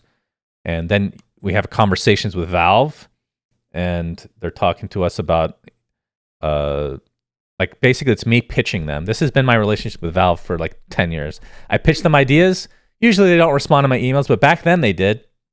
And all those people that respond to my emails got fired, by the way. So I don't know if that's correlated. But I remember pitching a lot of ideas about stuff they could do. And I'm not going to take credit, but I will actually. I will take credit for certain things that happened in the workshop, like styles. I'm pretty sure this was my idea. I'm like, it would be cool if this Sven set came with different styles of the sword, because we have 3 different concepts. Can we make it so that you can just choose a different style on a cosmetic? And they're like, everything was like a back and forth of me trying to convince them that they should do this, and they did, and it was fucking awesome. And they put our pudge set in the game at some point. That was the big one. This is when actually you can make money off of these fucking sets. Oh yeah. And I remember another made so much. Anuxie had her own chest with She no had her splits. own fucking chest. One person had a chest. I cannot imagine, because we made good money at the time, but we had a ton of cuts, right? Like we work with a lot of moving parts. We work with Kunkka, the great Kunkka, one of my favorite artists of all time. But I remember another thing that I had put in the game, indirect, or I guess it is directly. The Pudge set, the Pudge with the beard, the old man. We wanted to have it level up for each ultimate that he takes. So you start out with no beard, and then each ult you take, your beard grows. And I thought that'd be really fucking cool. And at first I thought they were going to do it because they really liked the idea. And they're like, sorry, we just didn't have the time to put this tech in. I'm like, oh, that's sad. And they put it in for the fucking Monkey King Arcana. So I was like, all right, I guess I won't get commission on that one, but whatever. But yeah, so I met you at TI2, and we just talked. I don't remember when we talked about doing Captain's Draft, though, because that's when I can refresh. That's that right. You were memory a part of little this bit. process too. I was. So TI3 is actually where you ultimately made the decision, and you've specifically told me, I think if I will get into casting, I only want to do it with Cinderin. Oh, so romantic. And your play at the time was to essentially create an esports division in Dota Cinema and have Cinderin essentially spearhead that. Because I remember. Yeah, that's right. Yeah, so that is how Cinderin essentially came into the Dota Cinema family. Didn't you have a business card, Cinderin? Oh no, no, definitely not. No, you had a title though, esports director or some shit, some made up garbage. Director of esports at Dota Cinema. I've never had a business card in my life though. We should have had you made you one. Yeah. Okay. Yeah, imagine what that could have led to. That takes me back. Okay, so during this time, like with all the good stuff that's happening at Dota Sim, we also have failures, which you were a part of course, because that's when we brought you on, is when the failures started. I thought I was the reason. No. Okay, this is better. Do you remember we had a Dota Cinema website? Yeah. So the website, we tried to do news for a while. That was a failure. Oh, yeah. I remember. Apparently, I didn't even realize Tsunami was one of the writers. One of your writers, yeah. That's insane.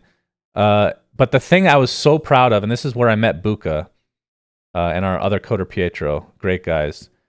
We created a section on the website for watching casts, like VODs. And it was fucking before its time, way before its time. We had filters, what casters you want to see, what tournaments, what tier of tournaments. Like, it was so thorough and so fucking good. It never took off, though, for some reason. That's like one of the coolest things that we've ever created, or I've ever been a part of created, and it just didn't go anywhere. So that's just, that happens sometimes. And I remember one feature that I had them add. Okay, maybe this is like me just making shit up. This is how I remember it, okay? When you click on a VOD or whatever, it comes up with a YouTube video like embedded in our site, right? Mm-hmm. And I was like, I can't stand these little players, like these little tiny, like it's either small or you maximize. Why can't we have it just take up most of the browser screen, but not the whole thing, because you can see the chat and everything? Theater mode. I don't know if we actually called it theater mode. Mm-hmm. Nobody had done this before that I have ever seen. I'm taking credit for this idea as well, Cinderin. Mm-hmm. And then Twitch stole it. And Twitch stole it like a month later. Literally a month later. Not exaggerating. That 100% happened. So I'm taking credit for that shit as well. But that replay section was extremely cool. Yeah. So we talked about doing... So I guess Nikki can be involved in this conversation because I don't remember anything either. How did we start with Captain's Draft? So I know that it was at the time, I don't remember if XMG was a part. I know we was at MLG for the very first run. Oh, yeah. I remember this pretty well. That's if right. you're not sure, then I remember it. All I know is that the reason why the tournament was created was it because it created an opportunity for you to be a casting pair, No. which Right. is why it was birthed. And you wanted it to be unique because, in case the theme with Shannon right now is he's an innovator, disruptor, it has to be something different. So why not Captain's Draft? I remember pitching Captain's Draft, the Mhm. mode with Chris, our sponsor guy from XMG, right? Oh, so the mode didn't exist. No, the mode existed. The mode existed. Okay, I thought. I for a won't take moment credit you for that came one. with the idea. Okay, I was like, damn, you made Captain's Draft as well. So the reason I remember this pretty clearly was XMG was one of the title sponsors of Mouse Sports, right? And I had played at TI3 with Mouse, if we go back a little bit, and I continued my relationship with XMG and with Chris because I was at TI3 and in Mouse Sports. I was actually one of the biggest streamers in Europe. Damn, man, how the mighty have fallen, right? I remember. At the time, I was pretty back big. then. I had a big stream back then, and XMG, as a result, were obviously interested, and I was playing on their machine. And I was promoting it, so I continued that partnership with them post Mouse. And then when we had this idea of a tournament, and you were like, "Let's run Captain's Draft," I was like, "I'll talk to my contact at XMG. Maybe they want to be a part of this." And Chris was on board immediately. He was very much a yes man, if possible. He wanted to do shit. He was like very energetic guy. I really liked working with him a lot. And yeah, so he was on board with that idea. And then I don't remember if it was him that talked to the MLG whole thing. I don't know how that was brought in, but it became a part of the discussion. Was at the time the big streaming sites were Own3D and Justin.tv. I think it was still called, or was it called Twitch? I think it was Not sure Twitch. when they I rebranded. think it was It might Twitch be already. Twitch. Just switched. Yeah, it I just think switched maybe over. like 2012, 2013 is when they changed names. So there was Own3D, which went bankrupt shortly after, I think. Yeah. Twitch, and then MLG wanted their piece of the pie because that was still a very big brand name, especially in like Halo and in NA. And they wanted their platform called MLG TV to be the new streaming service that people went on. So as a result, they were willing to pay a pretty good chunk of money at the time for a tournament that was strictly online in order to get exclusivity rights. So we were only streaming Captain's Draft on MLG.tv. And it was like the only Dota that was happening on there, I think. I don't feel like any other tournaments ran there. And it was a bit of a mess setting it up because obviously you need to do all the setup for this and you haven't used it before. But we got it done.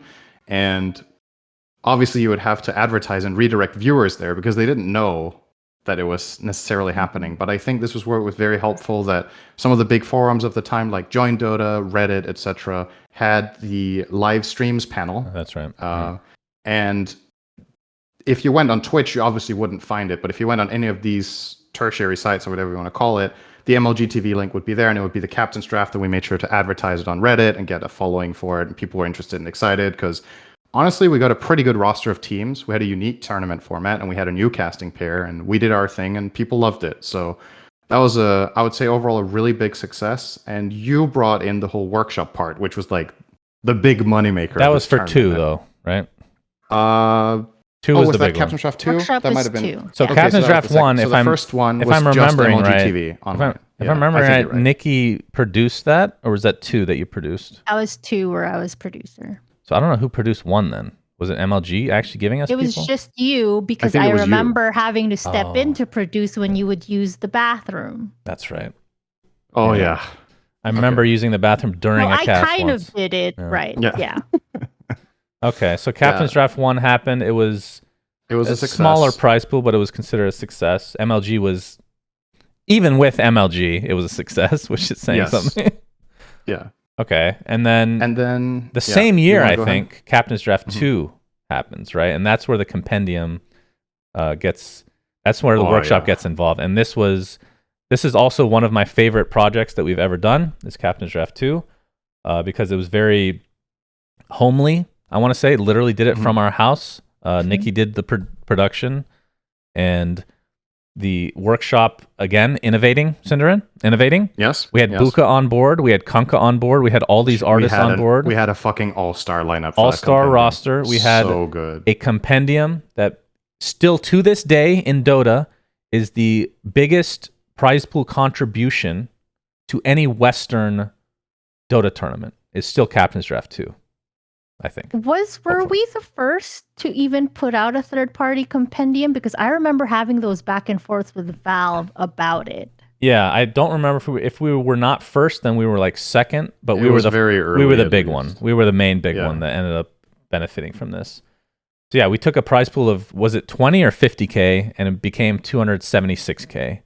And for back then, that was enormous huge. for an online tournament. And not only that, we had the compendium. We had stuff like cosmetics that were built into the compendium, like a lich set or something. And then we had, was it a full chest or was it? We had a standalone Juggernaut set, the Balance of the Blade Mm-hmm. Keeper, and you could get either the compendium or the Jug set or both. You just got whatever you felt like, and the Jug set was a huge seller. Juggernaut is obviously a fan favorite hero. The set was hands down the best for the hero at the time because, no surprise, it was a really good concept. I don't remember who made the concept of it, but Kunkka made the concept. I didn't remember exactly who did what for it, but yeah, Kunkka was a concept artist. That's of course true, and so he had an amazing concept for the Jug. I don't remember every name of the people who worked on it, but I think the guy who did some of the effects or animations was C. Lay, right? Clegg FX and I thought random, it was C. Lay GFX. I call the other guy Clegg. Random Smiley Face guy, which is his brother. Yeah, Smiley Face. That's right. Yeah. We worked on this together. We made our splits, etc., and we set the whole thing up, and it was a massive success. And Buka made the compendium. He coded the compendium. Buka made the compendium. Buka is a UI genius, just hands down a fucking genius. So we had some amazing people on this, and it was a really big success. And it was such a big success that after that, Valve didn't allow us to make compendiums anymore. They were like, man, these guys are making a lot of money with this. We want this money. So now it's going to be a TI exclusive. Yeah. That one, I wish we could have made at least one more. That was so fucking Well, we did, but they weren't the same. Yeah, but we couldn't have the same stuff, right? So, that was a really, I think it was a really cool process as well because we've talked about the cosmetics and everything. We had I think the reason we were a really good team for this was the distribution of work we had. You were really good with workshop and with that creative side of things and the innovation, and you knew people from the workshops, you knew who to talk to, you organized all of that. And I was pretty well in touch with the pro scene and I had connections. So I would talk to the teams, convince them to play it, which, at the time there was quite a lot of tournaments. So getting people to play Captain's Draft, this isn't even relevant for TI. I want to play CM, getting them on board with playing this tournament, adminning it, setting up the rules, getting everyone on board, making the scheduling, all of this. So I did the pro side of it and you did the in-game side of it for Dota. And it worked that was a really good team because we had such a strict division of our areas of expertise. And then that was just... Did we also have XMG on Captain's Draft too? Yeah. I think we did. Yes. So we had Chris as part of the whole process as well, where we were updating him on all the stuff, and he was just, really excited about all the stuff that we got put in there, and it was a massive success. So I think after that, he moved jobs, right? He started working for Red Bull, if I remember correctly. So I think he stopped working with XMG, and XMG didn't touch Dota after that. I think he was really very much the spearhead for all their esports. Everything they did. I think XMG at this point primarily is very focused on the German market. I think they sponsor YouTube content and streamers maybe, but they haven't done anything. I haven't seen their name in a tournament, I think, since ours. So he was very much, sometimes it's just one person that really does stuff, right? So there's stuff I want to talk about in this time period, but I'm going to finish the Captain's Draft, even though it's skipping forward. We did a third one, obviously. That one was at Nikki in our house, and you didn't come because you're a bitch. If I remember correctly. I don't remember what happened with this, actually. Okay, so this one is interesting as far as the Captain's Draft timeline, right? Captain's Draft 1 and 2 is essentially under the Dota Cinema brand. Captain's Draft 3 was a partnership between Dota Cinema and Moonduck. That's right. And Moonduck produced we made Moonduck. Captain's Draft. Yeah, so that's why I don't know if you want to jump that far ahead into that, or if you want to kind of talk into the transition. Well, if you want to go, in the middle. If you want to go through the actual timeline, then there is one thing that's going to take a bit to go over that we've actually never talked about. I had to make sure Nikki was okay with this one. So in Captain's Draft was 2014, and then we got robbed. And this is something we've never actually talked about in detail before. So, and Nikki, you're going to have to fill in the blanks here because your memory is far better than mine, even though this is literal PTSD territory. So 2014, what happened? So I remember you were Nikki was streaming. Yes. And I heard something at the door, like kind of like a banging, like not, it wasn't like super loud, but I just heard a bang. And then I go around the corner and we're in like this little dinky apartment in Tempe, Arizona. And I see Monkey, who's a kitten still at that point. She's on the table looking at the door all intently. I'm like, what's going on here? And then suddenly I hear like, it's like a literal, it feels like a million years time span. I don't know how to explain it, but it was very quick, apparently. The door gets kicked in, and I hear at the top of their lungs, was it, "Where are the narcotics?" Is that what they said? I think that's what they said. "Where are the narcotics? Where are the narcotics?" And these two guys come in. I don't really get even a good look at them at all. So I assume they're cops at first, because who the fuck says narcotics? They push me into our bedroom. Nikki's in the other room with streaming still. And they pin me to the ground, and they stick the gun to my temple. I vividly remember the gun like on my temple, on my fucking head. And obviously I'm scared. And then there's literal recording of Nikki reacting to this happening, and they end up moving her into the room with me. And the stream continues on. So at this point, they're going through all our shit. They're asking us where the guns are. And we're like, what the fuck are you talking? Nikki did have guns, actually, even though I'm not a big fan of guns myself, but she had them from before we knew each other. I was a distant shooter. Yeah. And so we're like, how the fuck do they know we have guns? So she tells them where they are. They get them. They start moving our stuff slowly from our apartment to their getaway car, I guess. And the whole time we're just sitting in my room, like, are the police coming? Because they made a lot of noise coming in here, and it's like 2 a.m. or whatever the fuck it was. Like, surely somebody is going to call the police, because we're in an apartment. There's people below us. So I just assume like 6 other apartments leading up to ours. Yeah, so it's like it's enough noise that you feel like somebody's you can take over if you want. Yeah, I mean, okay, I guess just for clarification, is the actual definition of what happened to us is a home invasion, not a robbery. True. Because they come into our house. Because the cop, I'm only adamant about it because the cop was too, and we're like, all right, whatever. But essentially what happened at the time is like, from what I understand from what they were saying, is that they got the wrong place, or they were not expecting us to be the ones home. And the vibe wasn't great as far as, because they weren't getting what they wanted. We didn't have any drugs, and whatever guns they got, I'm a distant shooter. They're all single shot, really shitty rifles. So it's not anything that you can actually sell in the streets or whatever. Shannon bought some time and perked the interest of the guy by essentially saying we had money in the bank, and gave them some like random amount, $25,000 or whatever. And the guy was interested. The other guy could give two shits.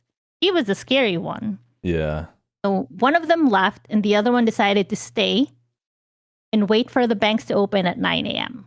So we were essentially... So you're okay, sorry, not to harp anymore, but... Okay, go ahead. So the two guys that came in, one of them was...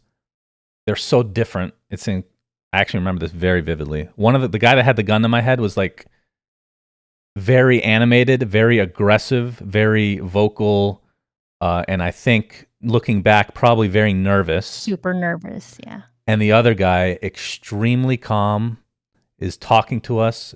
Eventually, like I'm on the floor the whole time, and he's, they're making jokes about raping Nikki, for example. I remember that one. I'm on the floor, and I don't want to look at his face. Like, this is my thought process the whole time. I don't want to look at their faces because I assume they're going to leave eventually, and I don't want them to know that I know what they look like, because then I'm somebody that they might need to take care of, if that makes sense. Mm-hmm. That's at least what's going through my head. Eventually, we're having a back and forth with this guy. The rambunctious guy is going back and forth. He's the one moving shit. This other guy is like the boss, if you want to call him that. He's just sitting, talking to us very calmly. And he's like, I don't care if you look at me. I've killed people before. I've raped people before. Like, he's from Mexico. I think I remember him saying he's like an illegal immigrant. And he's like, you can look at my face. So eventually I look at his face and we just start having a conversation. And I think he's going to kill us. And I'm trying to buy time. Like, I remember, I can understand on some level, like this, what is that called when people become friends with their captors? Stockholm syndrome. Yeah, I can understand that to a degree. It didn't really happen to us, but I can understand that. Because we just start talking like we're normal people, like nothing crazy is happening. I ask if we can get water. I ask to check on the cats. He allows us, or allows me. He walks me around. Couldn't find the cats, by the way. That was, in all of this, that was actually the thing freaking me out the most, was I couldn't find the cats. Because they had left like the door half open. And eventually, yeah, that's when I say, because they're obviously very unhappy with what they found. Like, I'm telling you, we have a new Xbox, a new PlayStation, whatever the fuck it was, and they're not interested in that shit for whatever reason. So I'm like, yeah, I have $20,000 in the bank I can get. He's like, okay, let's coordinate that then. Like, okay. So I'm thinking the whole time, basically what's going to happen, I don't remember if this is what I envisioned was going to happen or if what he said was going to happen, but he was going to take Nikki and me in the car to the bank. He was going to keep Nikki in the car with him hostage while I got the money from the bank, and I wasn't supposed to do any funny business or anything like that. I remember thinking, should I tell them at the bank? Like, what should I be doing? I don't know. But luckily, we didn't get to that point because we stalled them long enough that the stream ended up saving us. Do you remember who? It was Ace, I think, one of our friends. It was a big combination of everything. So Ace, who is one of the Dota Cinema volunteers, Cyborg Matt was also like reaching out, and Neil as well. They managed to reach out to Spawn, who's our friend who lives in Arizona, who luckily had our address because we invited him over. He came to hang out, so he knew where we lived. But so that's when like the cops came. We heard, it was like daylight now at this point, right? We were with this one guy for like a few hours. The other guy already left. He didn't want any part of it. He just wanted to be in and out. So yeah, light was, I think it's like 6 something in the morning. Hear a knock at the door, and he told us to stay in the room while he goes to check it out. And we hear a knock at the door. We hear someone's voice like, "Hey, what's up? Like, do you live here?" And was just asking this guy a question. He was trying to pretend at the time that he did. And then I heard someone yell something to I don't know, it wasn't very clear, but something like, maybe like put your hands up. And I just hear like running, like footsteps running. And as soon as I heard that, I immediately get up, lock our door, and I tell Shannon, get into the bathroom, because our master bath, like get into the bathroom. I lock that door, we get into the tub. And then we hear the police essentially like clearing the apartment, saying like, Tempe police, is anyone in here? And then we yelled, we're in the bathroom. And then they said, okay, they told us, okay, stay in there while we clear the rest of the place. That's interesting you remember that way, because I don't remember being in the bathtub at all, or the bathroom even. I do. But I remember like the first time they knocked, we thought it was the robbers still. Yeah. Faking. And then, so we didn't say anything. And then somebody else spoke, and it was a woman. Thank God for her. Holy shit. I was like, holy shit, this is actually the police then. I don't know why that just popped in my head, but I remember being very happy about that. So we unlocked the door, then we backed up to the wall again. They came in and then obviously explained the whole situation. And throughout this whole time, still freaking out about the cats more than anything. Monkey and Owly at the time, rest in peace. We find Monkey behind the washing machine, and we could not find the other cat. And eventually we go to the front door, and of course we have all these fucking boxes because we're degenerates. We had like a bunch of moving boxes by the door just stacked up. He was wedged in between them, and you can see his like butt hanging out. He was so scared, and that actually broke my heart. And the sad thing about this, we'll get onto the robbery, the finish of the robbery shit, but he ended up dying like three months later or 4 months later or something, and it was from FIP, which is like the deadliest of diseases for cats. And a big part of like a lot of cats have FIP, but it never actually mutates. It's like a 10% chance for it to mutate. And he was not even 1 year old yet. And a lot, like, I think a big part of the reason why, like, our cats all have FIP, by the way. So just to give you an idea, like, it spreads like wildfire if one has it. But I think because of the stress of that event, that led to his death, which I didn't really think of at the time when it was actually happening. But in terms of the robbery, yeah, they take our statements. We don't want to stay in that apartment anymore. I call my parents. They pick us up. And we end up living with them for like a couple months before we find a new place. Am I missing anything else? I mean, I think the highlight for that one was the cop, at least like when they separated us for a bit just to get our statements, he said that the very first call that they got was from someone in Germany. Oh, yeah. That's so and insane. They didn't even know where to send us to, but they said they got multiple calls from multiple people saying that this, people that we were watching are getting robbed, but we don't know where they are. It wasn't until, thank God for Spawn and his DGen hours too, he called that in and said, this is where they live. So that's why it took that long. Yeah, and the reason they know is because in the stream, Nikki's obviously being moved to another room. You hear like the commotion of me. I remember saying, whoa, whoa, whoa, whoa, whoa, when they came in the door initially. It's on the video. And then eventually you see one of the guys come in with a gun, and it's on camera. And that's used in our eventual case. Can't believe I was on a fucking, like, in a courtroom. That was so weird. I was acting so weird because I was so nervous. But eventually they use the video as evidence, obviously. And obviously the cops literally saw their faces, or the one guy's face. The second guy also gets arrested eventually, but we were only a part of the first initial one. And they both went to jail, and I don't even know for how long, honestly. 30. I mean, they're going to get parole and be out early at some point, I'm sure. So, dreading that day. But that's the robbery story, and that's something we haven't told, and it's been almost 10 years. Major PTSD, by the way. We don't have guns anymore. Not that mattered. Like, I remember the initial reaction for some people is absolutely ridiculous that, oh, I would have defended myself. You literally... The only way you could have defended yourself in this case is if you're literally carrying the pistol while I was, during that 1.5 second period that they kicked down the door and got to me with their guns. The apartment was too small. It would have been a shootout. And I mean, I don't know if that one was the worst of the worst takes, because I was getting takes on people saying that the whole thing was fake, staged, or the worst ones where they say like, oh, well, I wish they would have gotten you. I wish they would have raped you. I'm just like, all right, well, thanks. So yeah, edgy we don't really 12-year-olds. talk about it. But yeah, the PTSD is actually real, because I can't speak for Nikki. For myself, when we hear like loud bangs, that is the first thing that pops in my head. It's usually the fucking cats knocking something over upstairs. Motherfuckers. We love them, of course. But that's the first thing that pops in our head. It's actually kind of insane how much that sticks with you. And I guess it will stick with us forever, I assume. I have no idea.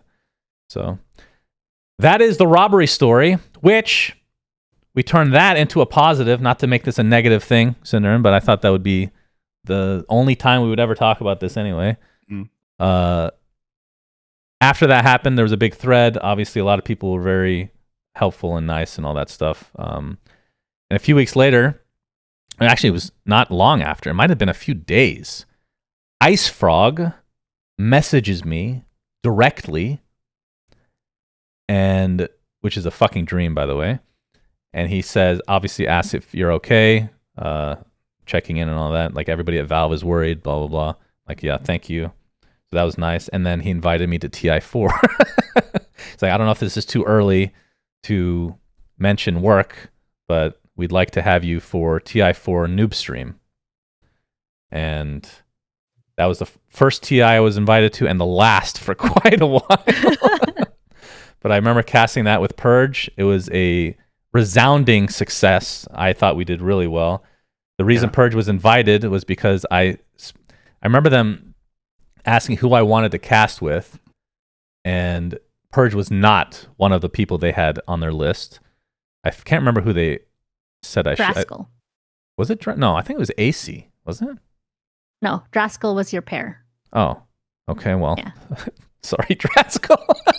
I don't remember this at all. No, But... he was, I believe he passed or something. Yeah. So that is why they asked if you had anybody else in mind. Yeah, so I basically got Purge invited to TI4. You're welcome, Purge. He did not return the favor the next year, by the way. Thank you, Purge.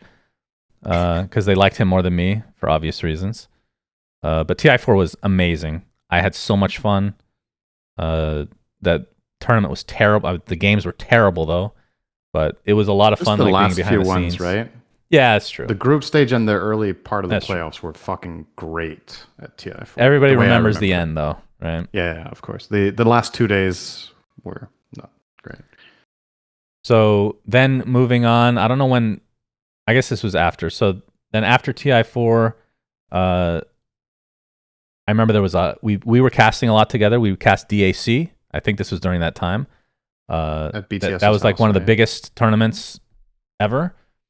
And I thought that went really well. Like the only way that you can really, other than getting invites to big tournaments, the only way you can really know how well you're doing is with like Reddit threads and feedback directly from that. And it was very good for me, which was new at the time because I'm a very polarizing figure. And then I remember the TI5 hub occurred and I was invited to it. And you know how I'm a man of principle on certain things, at least. And it doesn't matter if it fucks me. I still do it for some reason because I'm a dummy. We were both invited to the TI hub. It was like, everybody was invited, even Slacks. That was like his first thing I think he was invited to. He says this was his first impression of me, was in a Skype group, and that's why he gained so much respect for me. So they gave us the schedule before we were heading out. This was in Europe somewhere. We're supposed to go, probably Sweden or something. And I remember looking at the schedule, and it was so lopsided. Like Toby was casting like 18 series. I was casting 12, which was actually fine. That wasn't bad. And then people like AC, who were coming from across the world, were casting one series. And I'm like, what the fuck? This is so, like, it was so lopsided. It wasn't just that one example. It was like it was like that for a bunch of people. I'm like, what the fuck? Like, this is so stupid. Like, I remember Gaz and I had an argument about this eventually, not to bring him up, but his take was what you do throughout the year should be taken into account when you're casting a TI hub. And my take is, if you're invited to a TI hub, everybody should get an equal opportunity because it's just like the teams. Like, it's not like you're taking the teams that have done well at TI. Like, this is before, like, the invites were a little bit different. It's not like they're not on equal ground in some fashion, right? Like, nobody's been invited to TI as talent yet. So I always felt like it was kind of fucked up that people would get preferential treatment. So that was the case, and I remember it was Toby and it was either Gods or LD, I can't remember, one of the two making the schedule. So I was really upset, and they weren't going to change it. So I said, all right, fuck this. I'm not going then, to make a stand. And as a result of that, apparently they did fix it. So everybody got their shit fixed. And I remember messaging Bruno at the time because he was new to Valve at the time. I'm like, will this affect my TI invite, me not going? Because I explained the situation. And he said, no, I did not get invited to TI. So he might have been right. Maybe they weren't inviting me anyway. But I was so up. And Nikki remembers this. This one and TI8. Those were the two. I was furious that I was not invited. And I took my fury out by creating Moonduck and Digital Chaos. I've said that time and time again, and that's literally true. Because it was a huge hit, because TI, it's not just going to TI and you're like, it's not like one of those things where you feel entitled to it. It's that if you get invited to TI, you're invited to everything else throughout the year. So I knew I was just fucked. And you kept casting, kept getting paired up with Toby. So it's like, that's kind of my combo that isn't going to happen at TI anyway, so I would need to find a new role. It was just a weird situation for me. So yeah, we created Moonduck. Nikki was in the original meetings with me, you, Zyori, the four of us, I guess. I think. Was it just the four to start? The original conversations, yeah. And then eventually we brought in like OD, Slacks, JJ, Nikki can name everybody. There's a lot of people, actually. Susie was a part of it for a short Susie, time. yeah. Remember we made an awesome video. That's one of the best videos ever. The Friends We intro. had a lot of awesome videos. Yeah. The naming of the company was my favorite one. Yeah, Slacks is a genius. This is when Slacks was not that well known. And I'm not going to say that we catapulted him because I don't think that's true. He would have found a way to do it anyway, but we were lucky to have him early on.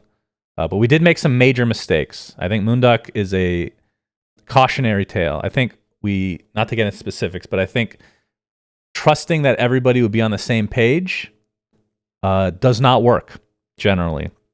You need to have somebody that's calling the shots. And in hindsight, it should have been me. We didn't really have anybody. It was just like a democracy, which, in theory is nice. It just doesn't work for something like this. Cinderin started doing more pro play, so that made our lineup a lot worse. Go ahead. Yeah, I can give a little bit more background. So the way we did this, if I remember correctly, the first meeting we had was the first one in person at... I want to say the first meeting I remember about this was in a hotel room at TI. Was that with you as well? Nikki remembers this better. Do you remember this meeting? Okay. I do. I vaguely remember. So we had this meeting and we talked about what the goal of this congregation was, and I think what it essentially boiled down to was that we wanted to make the whole bigger than the sum of the individual pieces, right? So if we're more people together, we can have like leveraging power because we're a good bunch of casters or talent that work together. We can go to tournaments and be like, hey, this is a package. We can try to help each other get gigs. And then whatever we want to run ourselves, it was like a very ideological thing, right? It was like, okay, we're going to make sure everyone is taken care of. We're going to try to get everyone gigs and play off each other. And if we run our own things, we're going to reward people based on the amount of time they put in. So we're going to try to make it fair. So if some people make a project and others don't, then obviously the ones that make the project are the ones that reap the benefits, etc. And it's an ideologically really beautiful idea, I think, and we tried to pull it off to an extent. But the problem, like you pointed out, is without any clear sort of guidance, maybe stuff doesn't fully get done. People don't exactly know what they're trying to do even. People have different interests and get different possibilities, right? So if one of us gets invited to a tournament, or 2 or 3, but not everyone, and we can't bring everyone on board, well, then those people are busy. And then what happens in the meantime is how do things get run then? And for me personally, I got, like you said, I got the itch to play again. So I was one of the founding people in it, and I started distancing myself because I was like, okay, this is what I'm really passionate about right now. And was also the ideology of the whole Moonduck thing was that people should be allowed to do what they want. There's no strings attached. We don't have a contract that you have to do this or whatnot. So if you at any point want to do something else, you're free to go. We're just trying to elevate each other and make it a good experience, but not tie people up to stuff they don't want to do. So I went and did that. And so you guys ran a couple of tournaments that I was either peripherically involved with or not at all, which were successes, right? There was elimination mode. There was the 2 Midas modes, which were smash hits, I would say. The captain's draft in Washington, was that also a 3 and Moonduck 4 project? Yes. Yeah. Yeah. 3 and Both 4 of them Moonduck. actually were. I thought it was only the LAN one, the one in Washington, but both of them. Yeah. Yeah. So, I mean, some of the things we did and the people we had on board and what they did was actually really good, but it wasn't structured enough to be functional, I think is the short We version, needed right? one person bossing everybody around, and nobody was really going to be that person, I guess. Yeah. And I remember, my stock at that time, not the highest because I wasn't getting invited to stuff. So I was just trying to do other things. Mm-hmm. Slacks was starting to make a rise. You abandoned ship immediately to play pro. That was for TI6. OD was a huge hit. I can actually tell this story very briefly. There's a lot of regrets in life. One of which was we never invited Sheever. We should have, 100%. That was a very bad move by us. I think at the time we're like, Zyori is going to be the host. We shouldn't have any other host. Like, who fucking cares if we have more than one host? Like, I don't know why we thought that. But anyway. So OD, we invite on, and he is like brand new. That was his first TI. He had just started casting. And I remember he was part of the original meetings. He wasn't really that interested in being like a founding member or whatever, like involved in the business side of things. He just wanted to show up and cast, which is fine. Yeah. And I remember this is the reason he left, was there was a disagreement, let's say, which partially our fault for being so stubborn, I guess. Mm-hmm. But he wanted to cast the Summit. I'm trying to remember the actual details here. He wanted to cast the Summit, which was a lifelong dream for him. And LD, I remember, I was very angry. I'm not angry anymore. I was very angry at the time. LD told him, because remember, this is Moonduck, which is a brand new competitor to BTS. LD told Owen, who's new on the block, that they want to invite him, but they will only invite people that are not in a casting studio.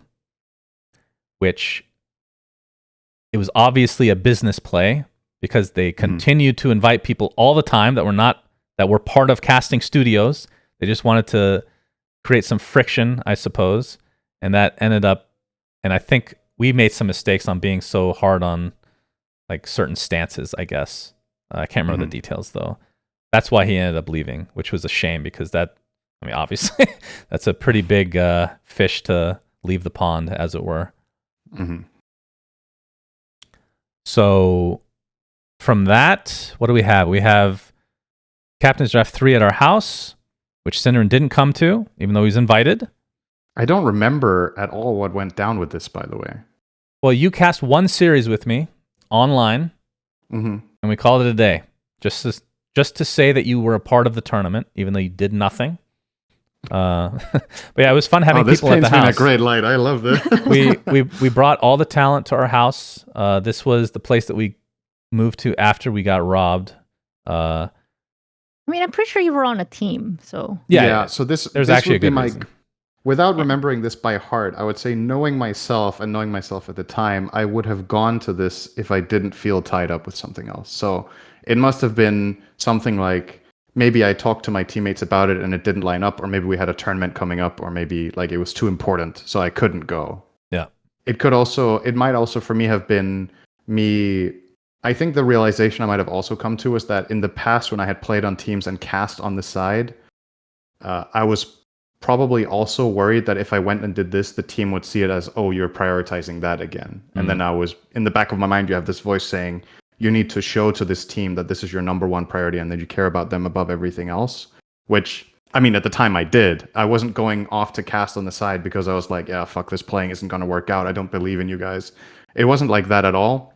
It was probably something like, well, if I can do both. I've always been, I don't know if greedy is the word to put for it, because I don't consider myself a greedy person. Maybe like, you remember old me, Shannon, overly optimistic, and everything will work out. You know, we can do all the things at once.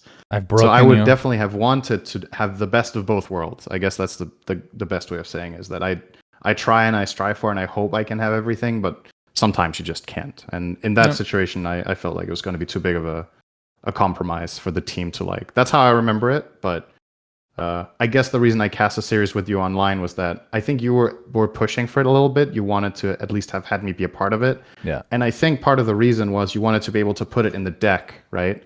That I had been a participating part of this tournament that we ran, because then when you had like future plans in mind of other tournaments or whatever, then I could be like on the participating list of the successful tournament you had just run. I don't remember that, to make it. I'll take. I would imagine that could have been a part of it. That would make it look stronger, right? But you can't just put me on the deck and be like, "He was a part of it," and then I did nothing, right? So no, that was correct. It was a factor in the sense that it essentially we could show that everybody who was active in the company at the time was involved at the event in some capacity. I mean, fun fact, we had our team back then and they didn't play in that tournament. So shout out Digital Chaos. I actually forgot about Digital Chaos. So I guess I'll talk about that briefly. But yeah, I think Moonduck, we'll get to Captain's Draft 4 a little bit later, but this is going really long, but that's okay. Yep. So Digital Chaos started because I ran into a rich guy named Tom, very weird guy, and he wanted to make a team. I needed investment, and I've talked about this a lot, so I won't really harp on it too much, but we basically ended up having a choice between Curtis's new team, because he just got kicked from EG, or the OG that was going to happen, which was No Tail, Miracle, Fly, etc. At first, that's all I wanted was No Tail. He was my favorite player of all time. Like, we had a meeting with him at TI, Kuroki was in the meeting for some reason Yeah. as a mediator, and he was being a real dick. I'm not going to lie. If Kuroki, if you see this, I don't think you're a dick, but you were being a complete dick to me. Probably because they got screwed over with orgs in the past and whatnot, and maybe they didn't trust me, but I know No Tail did, because we were, Han boys from back in the day. So I wanted to... He didn't have a full team at that point when we were talking, but with No Tail, but I wanted him, and I didn't want anybody else. I'm like, I'll build a team around you, blah, blah, blah. Then Curtis gets kicked from EG. He makes a new team, and we're talking with like the person Nikki's part of this founding part of the Digital Chaos, by the way. A lot of people don't know that. And Tom is friends with Charlie, and Charlie obviously big friends and with Aoi, and was the former manager of EG, has a lot of ties. So he creates this discussion that we should be going after them instead. So now it's essentially a choice for me. I'm not going to blame anybody else. Choice for me is it AUI's team or No Tail's team? And we're like, well, we are NA. An NA team would make more sense. So we went with AUI. I don't know if things would have changed, though. Like, OG win the first major right off the bat, and I felt so bad. I felt so bad. I was happy for No Tail, because he finally got to win a tournament. It had been, like, up to that point, he did not have much success. Like, with Fnatic, with Secret, all these teams. But yeah, it was painful to immediately see the differences of the team.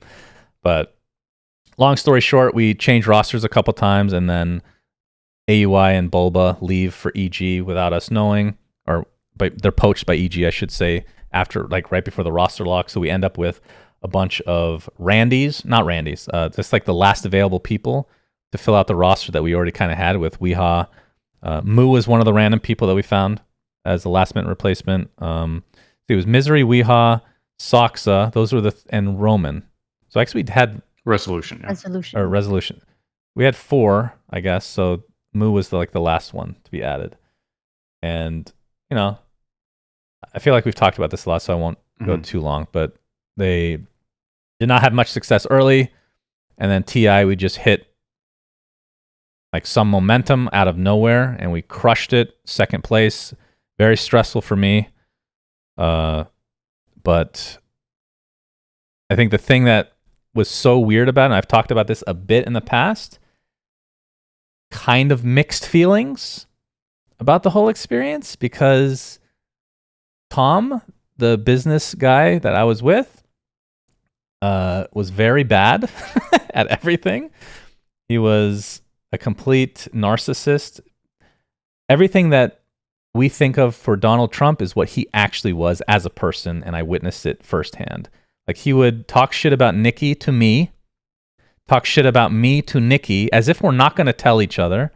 Just absurd. Like, how can you not? I don't know. I can go on and on about this guy. But the reason I'm bringing him up is because he negotiated without my okay that we would not have any prize pool at TI before, like, when we're signing this roster. I would never have been okay with that. Not even fucking close. Considering the amount of work that we put in to make sure that we literally had them living at a house close to us on a golf course, because that was our temporary residence. Our house for a little bit. Moo and Rezo. Roman and Moo, or Rezo and Moo, lived at our house for a little bit until we moved into a new place for them, and we kept 0% prize pool. So this whole time, this is something I've never actually admitted. The whole time at TI6, it's mega mixed feelings because I'm not getting anything out of it, even though I put in so much. It felt like shit. And then after, God, there's just so much to talk about, but I'm trying to limit this. So Tom is like this kind of guy that wants to party all the time, wants to show off his money, and he would take players to, like, Vegas. I remember he took the team to Vegas without me before, like, a day before a tournament, and then they bombed in the tournament, and he got really mad that they bombed at a tournament. Like, what the fuck do you expect, you goddamn idiot? So he was kind of distancing himself from the team because we were playing so bad, and then we got second at TI suddenly. Then he's interested again, and then he moves the team to where he is, which is like a 40-minute drive from where we were, and that's when I started to take a back seat. And then like we won Genting, which that's the trophy behind me. I was not at that tournament, but I have the trophy. Fuck you. And then I got bought out. And then they went a different direction. So I got something out of it at least in the end. But just really... and then he gets arrested for fraud a couple years later. So that kind of just tells the story. And the org bombed. And the The org went bankrupt, right? They changed their name to Chaos... What is it? Chaos Esports Club. Esports Club. They changed the colors. Like, I should have worn my They rebranded DC shirt. the whole thing. They rebranded everything. It's like, that was the whole draw, is that it was unique. Like, I remember the announcement was a disaster, the video that we made for DC. And people didn't like the colors initially because it's purple and orange. Obviously, it's just Phoenix Suns colors. I just copied them. But eventually they grew on people, and that's the whole point of it. You want to pick something that is unique. You can't look like every other fucking team. And we just had a casual approach to things. And I don't know, I really liked what we did, but then you just don't have control. You don't have full control of situations sometimes. So kind of went to shit. It's kind of like Moonduck. Moonduck went to shit as well. Everything crashing and burning for me on a career perspective, Cinderin. I start getting interested in game design. We create a mod called Community Hero and Item Project, which we didn't really put any money into, so it didn't really matter that it didn't take off, but it was a cool concept, I thought at the time, which just regular Dota, but you have custom heroes that you make and you design. I really like the process, and that's when my game design itch started really itching, or started to scratch that itch, I should say. And then 2018 is when I started to try to make a comeback in casting. I can't remember how, but through Moonduck, I guess I was invited to be at Dota Pit. That was my first big tournament. It was after a really big patch. I was really excited. I was only on panel. Oh yeah, I remember. I was just gonna say I remember you on panel and your 1,000-yard stare. It was fucking amazing. So the panel went. This sounds weird that I was on panel and not casting at all, but I got so many shout out threads. I was so happy, like because you were so different from everyone else, right? You were just I was just being myself as I always do, and people really liked it. And then from that, throughout this whole year, and Nikki can kind of talk about this process, we were focusing on Captain's Draft Minor, which won't go too into detail on because we've talked about it before, but that is the hardest thing that I think both of us have ever worked on. Like the most work we've put into something, maybe not Ability Arena, I don't know. But that was hard because it was literally me and Nikki for 99% of it pre-event. Not exaggerating. Zyori was in like one meeting early on, and that's literally it. It was me and Nikki doing everything, and eventually it was Nikki doing everything. How was your... You were getting invited to stuff? Yeah. That was... So oh my God. We don't want to talk about this for like a half an hour, but... No. I mean... What was your experience with that tournament like? So I was essentially... It's a minor, right? You have to have an online qualifier for all regions, and then you have the LAN. I ran and produced all 4 regions back to back to back. Shout out to my boy Brax and to Shane, who would give me energy and keep me happy, and we would, talk about how to keep ourselves awake, but very little sleep. Yeah, so producer, admin, essentially did all of the online qualifiers where you all were in Croatia or wherever you were. And then, working alongside Events DC and whoever else like that we had, trying to get sponsors, getting the LAN together. Man, but getting sponsors was so when we pitched Valve the idea, we thought they were going to laugh in our face, but they actually accepted a just think about this in the grand scheme of things. They accepted a captain's draft tournament as part of the circuit. Never been done. So fucking amazing. There's never been a non-captain's mode tournament ever before, and probably never will be again. Mm-hmm. And sponsors were really hard to come by because they didn't give us the dates that we wanted. We wanted December or spring, They gave us January, the beginning, like right after New Year's, the literal worst time. If you're an advertiser, Q1 is the worst, because people have already spent their money. So BTS has their event in December. We have our event in late December, January, and GESC gets 2 events that year, spring and another time, I can't remember when that year, and they never paid anybody, just to give you an idea. And for us, finding sponsors was so hard. I think Events DC, they might have emailed us first. I can't remember. And it's because they had the same initials, DC, as our team. That's the reason that we got connected. And they were our main sponsor for the tournament. And it was in and just Washington. For anybody. No, it's not just so. Events DC is literally like the PR of the state of DC, right? We worked with the state. So like our sponsor requirements for the event, if you all watch it, is essentially showing off all of the cool museums and tourist spots in DC. I mean, that's a hype sponsor. It was a cool That's pretty fucking cool. Yeah. And keep in mind, betting sponsors were not allowed back then. Right. That would have been a lot easier to make money. Yep.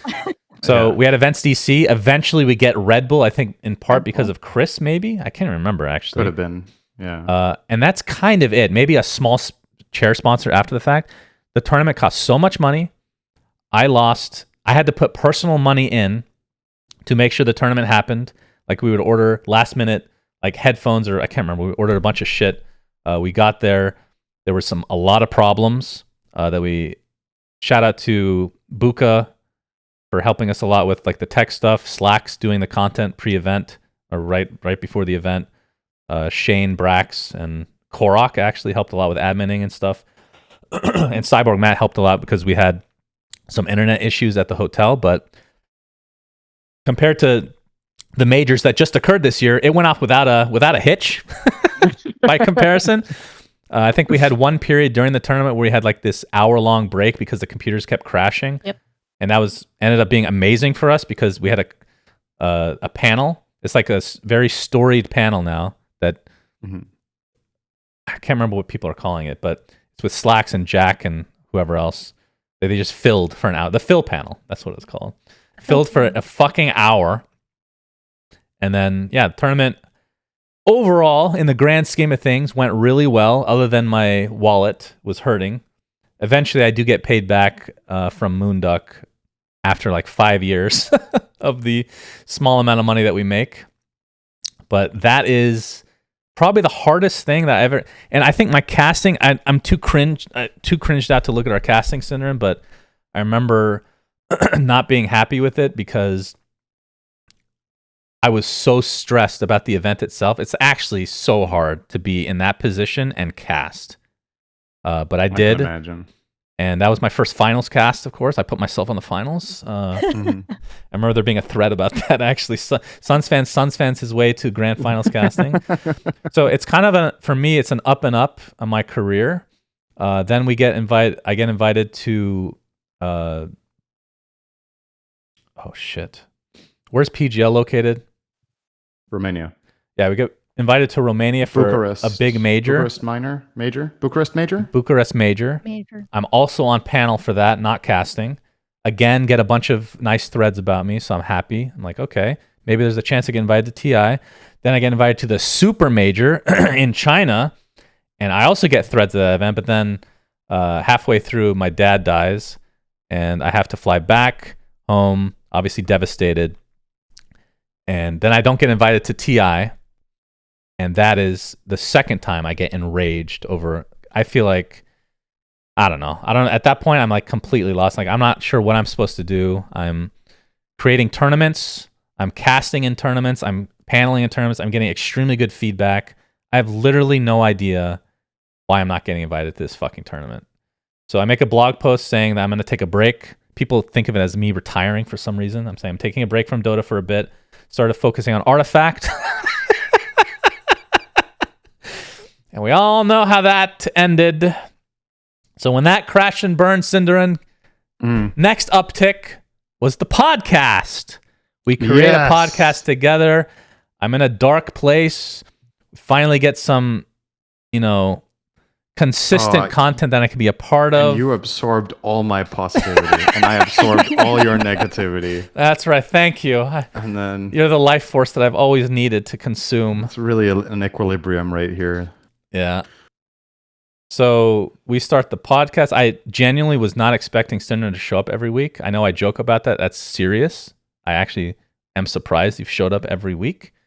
Why Even were though you you're surprised by that? Because on other projects I didn't show up. Yes, exactly. You've shown a history of not doing. I mean, with Captain's Draft, it was okay. I will say, yeah, exactly. The ones that we were fully on board with and were fully involved with. I feel like the Captain's Draft one. I feel like we pulled our load. To be fair, but agreed. But the whole Moonduck thing was definitely, yeah. Like we've already covered it. It was because I was focusing on something else, right? But yeah. So podcast starts going well. It's not even like a money thing, I think, for either of us. I just wanted to do content. I just wanted to get back out there. I needed something to consume my time, essentially. And then I work on Path of Guardians. That's my evolution as a game designer, I guess. That went pretty well. We made our money back. We didn't make any money, but we covered our expenses. And I think that one thing I learned from that was it was really popular for like the first month and a half. And then I've talked about it a million times, I know. Valve comes out with a battle pass, and then people are incentivized to play turbo mode. And then we realize, oh shit, our mode competes with turbo mode. That was a mistake. So that ends up dying. Then my comeback, Cinderin, and our comeback. People get canceled from the scene, which I won't even pretend benefited me didn't benefit because it did. I get invited to the Animajor thanks to you and Slacks. I give you both all the credit. I don't know how those conversations went, but I know you guys talked to Kyle and whoever else at WePlay to make sure that I was invited in some capacity. And that's the first big tournament we cast together since the Captain's Draft Minor, if I'm not mistaken. And the minor was in 15? 18. Wait. The big January of 2018. Oh, yeah. Never mind. I'm getting mixed up. Yeah. So 2018 is the minor. And when was the Animajor? 20 or 21? Yeah, I don't remember. Yeah. It was a really long stretch since we got to cast the tournament Has together. to be 20 if it's before COVID, right? Yeah. It was during COVID. But wasn't it? It was during COVID. Definitely during COVID. That's right. That's why we didn't have an audience, right? We just had the teams were there. We had this insane set and no crowd. That set was what an amazing tournament. That was sad a really, really great WePlay got blacklisted by Valve, considering the events of our past couple majors. It'd be great to have them back in the scene. So yeah, cast that tournament with you, and I think you would agree with me. Never seen reception like that in my entire fucking life. It was so overwhelmingly positive, and it felt like this bubble burst for me. Finally. Wrapping up, you guys did your official like casting duo at the Animajor, and it kind of like snowballed from there. Now, I know with you, Shannon, you were not done trying to innovate in this space though, because you are still creating and listen to that hype. Hyping me up. That's right, Nikki. I helped create the Dota Tooltips extension with my boy Buka, which has gone quite well. I think offering it for free to the community was a good move, and then charging tournaments to use it. Other tournaments have tried to copycat us, which is fine. They're at their right, but I think at the end of the day, the community and hopefully Valve with TI will reward us for giving the community something for free, providing a service essentially. So that's kind of the business model. It's not like we're making a shit ton of money, but we pay our bills and we get a little bit extra on top. So I can't complain too much. But yeah, other than that, like we don't need to talk about the recent TIs, I don't think. But I started getting a lot more gigs as a result. Worked on Ability Arena, obviously, from very recent times now. That was a lot of work as well. I'm really, really proud of how that game came about.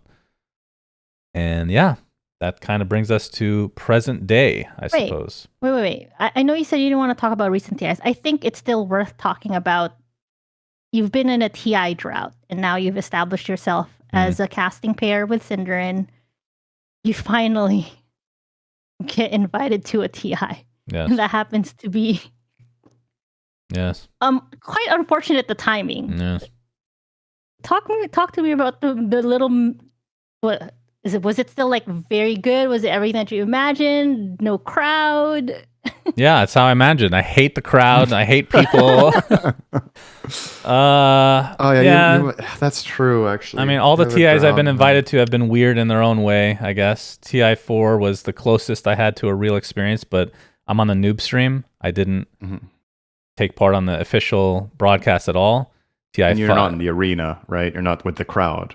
Well, we were in the arena, yeah. But you're not being You're not the one room. being broadcast to the crowd that the crowd is Right. reacting to. And then for interacting with, 'cause you're not TI6, there. even though I wasn't talent, I already talked about this. They didn't invite me once to be on panel, despite being a talent and despite being second at TI. It's kind of weird. But yeah, we get invited to this TI. Obviously, it was supposed to be in Sweden first. So yeah, that's a letdown. Romania, it was raining every day. I mean, I still enjoyed it though. Like, I mean, of course, it's going to be disappointing on some level not having the crowd, but we still had memorable moments. I think we did a good job. I think the production did a good, like everybody did a good job. So it was, I don't look back on that and I'm like, man, that TI, I know I joke about it sometimes, but because I haven't gotten to cast a real quote unquote TI. And then TI 11, we're separated from half the talent that we spend the entire year with. TI is segregated into 3 sections or whatever it is, which will be again. But I mean, yeah, there's some disappointment, but overall, just obviously very happy. So I'm not, I love to complain, but I'm not going to. I mean, it's still got to be something, right? You're disappointed you're not invited a couple of years. You finally get the invite, and then there's fucking COVID. It's like you can't catch a break, Like something just has to get in your way all the time. But I guess in the back of your mind, when you were invited to that TI, you had a feeling that could happen, though, because we just did the animator, right? Like, Yeah. So you knew that this TI, if you set expectations already, that you're like, it at least didn't happen for that TI, right? That wasn't the first tournament that was hit by COVID. Then I feel like the blow would have been worse. True. 'Cause then you're like, finally fucking TI, and then Yeah, it wasn't like the biggest at least shock. we've been exposed to it already. So Yeah. Yeah. Okay. I Do think you want to go talk about Ability Arena a little bit, or you want to just jump into No. essentially what we're doing moving forward? Yeah, I don't I'm think. just looking at the notes you sent me, so No, I'm just I- making sure because yeah, I do want to. I just mentioned it quickly, only because we've talked about Ability Arena so much recently. We've talked about it a lot, yeah. Mm-hmm. We don't really need to hash it out much more. But I put down future, which I don't know what I typed that for. What are we doing in the future? I mean, I could ask like this question then, because it pretty much makes sense, right? Dota 2 existing the way that it does, for the most part, there's not too much innovation that you can, unless Shannon, you have anything cooking in the back of your mind. But as far as just like future proofing yourselves, are you wanting to stay and continue with Dota 2 until it actually literally dies? Or do you feel like there's something that you can do outside of this space? Are you going to stay in esports, stay in gaming? I mean, I know what Shannon's answer is, so I'm going to throw it to you first. Yeah, I can go first. So, I mean, for the time being, obviously, we're going to keep doing what we're doing. And I hope we have like our skepticism about what Valve is going to do with the updates that they've given us about the plan for the battle pass, etc. That could be a good thing. It could be a bad thing. We don't really know how it's going to end up. We don't know what the DPC looks like next year. Are they going to change anything? How are the teams going to approach it? How many gigs are there going to be, right? It's another, some of the uncertainty in this space is always going to be, is there enough work? Because like some of the tournament organizers that used to run stuff maybe don't do it anymore. Maybe, they run out of venture capital or whatever they were funding it with. So there's definitely some uncertainty in that regard about the future of the game. I think for me personally, future plans, I think we're aligned in that as well. If Neon Prime gets released and becomes a success, I would love to work that game. I think if it's a game we both enjoy and find... That's the big if, right? If we both like it. Right, yeah. Of course. It's like, do you enjoy the game? Do you vibe with it? And obviously with roles as well, right? Because our duo in Dota, we obviously have our own style, but of course... in order, like the reason I can analyze the way I do is that I've spent countless hours on the game, right? You know a lot about it inherently over time. You need to be willing to invest that time in Neon Prime, and if you're going to do that, you probably, you could approach it as a full-on work grind, be like, I don't really like this game, but it's good for my career to cast it. But I feel like if you want to have a good casting product, you probably genuinely need to enjoy it. I think for both of us, that doesn't fit our MO in general, right? No. We're not going to work on stuff we don't want to. Yeah. So if that game is good, I think we've kind of made an unofficial agreement that we would want to cast it together if it turns out great, and that would be a possible future prospect. I think Shannon, you want to do some game development stuff because you've obviously done a lot of that. You can talk more about that yourself. I've told you if there's any way I can be involved in it, I would be interested, but it's hard to, like, I don't know what I really have to offer, right? I'm not a programmer. I don't have game dev experience. You got a pretty face though. We can create a model after you. That's right. But it's interesting because it's something that I'm in the back. If I was like, okay, if I wanted to do something with gaming and it wasn't commentary and it wasn't playing professionally, I think working on a game is something I would find really, really interesting and I would love to do, but I have no pedigree, right? Mm-hmm. So it's like, let's say Dota died tomorrow and we stop working it. I'm like, okay, what do I do now? Am I going to go to a games company and be like, hey, I would love to work on a game. I have no qualifications. I think with your experience being a pro player and being an analyst specifically, I think companies would find value in that in some respect, at least. Like, because you'd have to be onboarded and stuff, right? It wouldn't be like an instant transition, but I don't think it would be as big of a leap as you're saying. Maybe. But yeah, for me, the future overall, there's a lot of uncertainty because it's quite murky. I feel more uncertainty about Dota now than I did 5 years ago, and I hope that it doesn't become a problem and that things are going to keep running. But most things of this kind have a lifetime, and the question is, for me, this year or next year could be a total turning point, or rather, it's like a decisive point where we get to see what it's going to look like now, especially with CS2 coming out, and if Valve also want to do Neon Prime, like how much are we going to be the next TF2, right? Is that how it's going to be, or will Valve still care as much about the game as they have for a long time? So, yep, I don't have too much to add. I would be interested in casting Neon Prime if it's good, and I do want to work on a game that's outside of Dota in terms of development, and I've reached out to Matt Ishbia, the owner of the Suns, to see if perhaps the Suns will be interested in me and potentially Nikki being involved in creating some esports org around the Phoenix Suns. That would be the dream. That's a huge pipe dream, though. But it's something that they're not involved in at all. That guy is willing to... Yes. He seems like a guy who moves, right? Yeah. Oh, yeah. He makes moves if he likes the idea. And in the scheme of the NBA, if I'm not mistaken, he's very young, right? Oh, yeah. He's like 3 years older than me or something. Yeah. Yeah, he's like the youngest owner of a team. Yeah, so we're going to pitch, hey, you want to lose some money on esports like every other org? I can help you. That's pretty much the pitch. But yeah, in terms of the future, like you said, it's a bit murky. Some people think we're being very negative about the state of Dota, but I feel like we're realists. Or at least we balance each other out to get something across that is probably close to the truth of what's happening. I want to be honest, right? I feel like I've been honest about it, and in the past, if there's something I liked more in the past than now, I feel like this is our podcast. We can say our piece, right? And if there's developments in Dota that I dislike or think should be different or have a better take on, I'll say it. And that's why I always give this caveat. Like, I don't know if I'm just getting old or burned out with the game or whatever, but it's also easy to remember the better times. But I personally have had, I have like perspectives on, we've talked about this, and I don't know how many times at this point, restructuring the pro scene and certain functionality and aspects of the game, etc.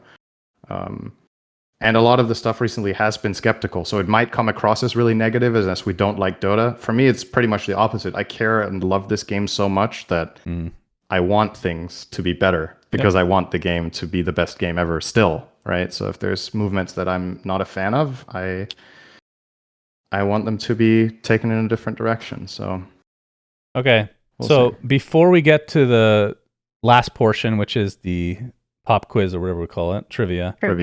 I have to take a leak so bad, Cinderin, and it actually reminded me of our conversation of how long I take to pee. So I'm going to pause the recording, and I'm going to literally take my phone in and time it.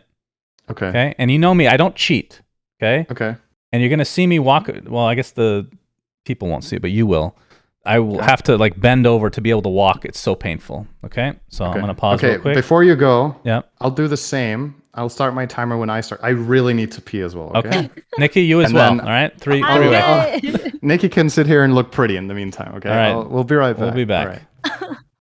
All right, and we're back. I feel feel much better. Synderen, do you have a time for me? What was a bigger relief, this or getting invited to TI10? This easily. Okay. All right. I needed to go really bad. Okay. Okay. And it was like 50 to 55 seconds. Really? Yeah. All right. I was gonna say, I sat down. I immediately noticed. Okay, I hit play by accident, so this will be 5 seconds longer than it was. But the pee was coming out faster than normal when I wait this long. Having said that, again, minus 5 seconds. 2:15. Yep. 2 minutes and 15 seconds. And that was fast. No, well, it was coming out faster than it normally does. So if I didn't hit 3 minutes before, it would be close. It would be like 2:50, something around that range. That would be normal. I love that. I love our podcast, man. This episode has it all, doesn't it? Everything from ups to the deepest downs, and then we just 5 minutes later we're talking about how long you're peeing for. Imagine the relief that comes with a 2 minute and 15 second pee. Yeah, Okay. I Jealous? was gonna say I'm impressed, but I don't really know if that's the right word. Yeah, probably I'm not. concerned for you. All right, I think we're good. All right. Nikki? All right. Well, we are. Honestly, I was just telling Cinder, and we're making good time here because we're now to the final portion Okay. of the interview, which is trivia time. So I'm going to start with Cinderen's trivia, which he sent over to me. We alternate questions, right? So Yes. mine. Okay. So the first question is who of the following has Cinderen not cast a game with? A. Moxie, B. Mott, C. Ares, D. T Panda. Ares and T Panda. I'm gonna say T Panda. That is incorrect. Was it Ares?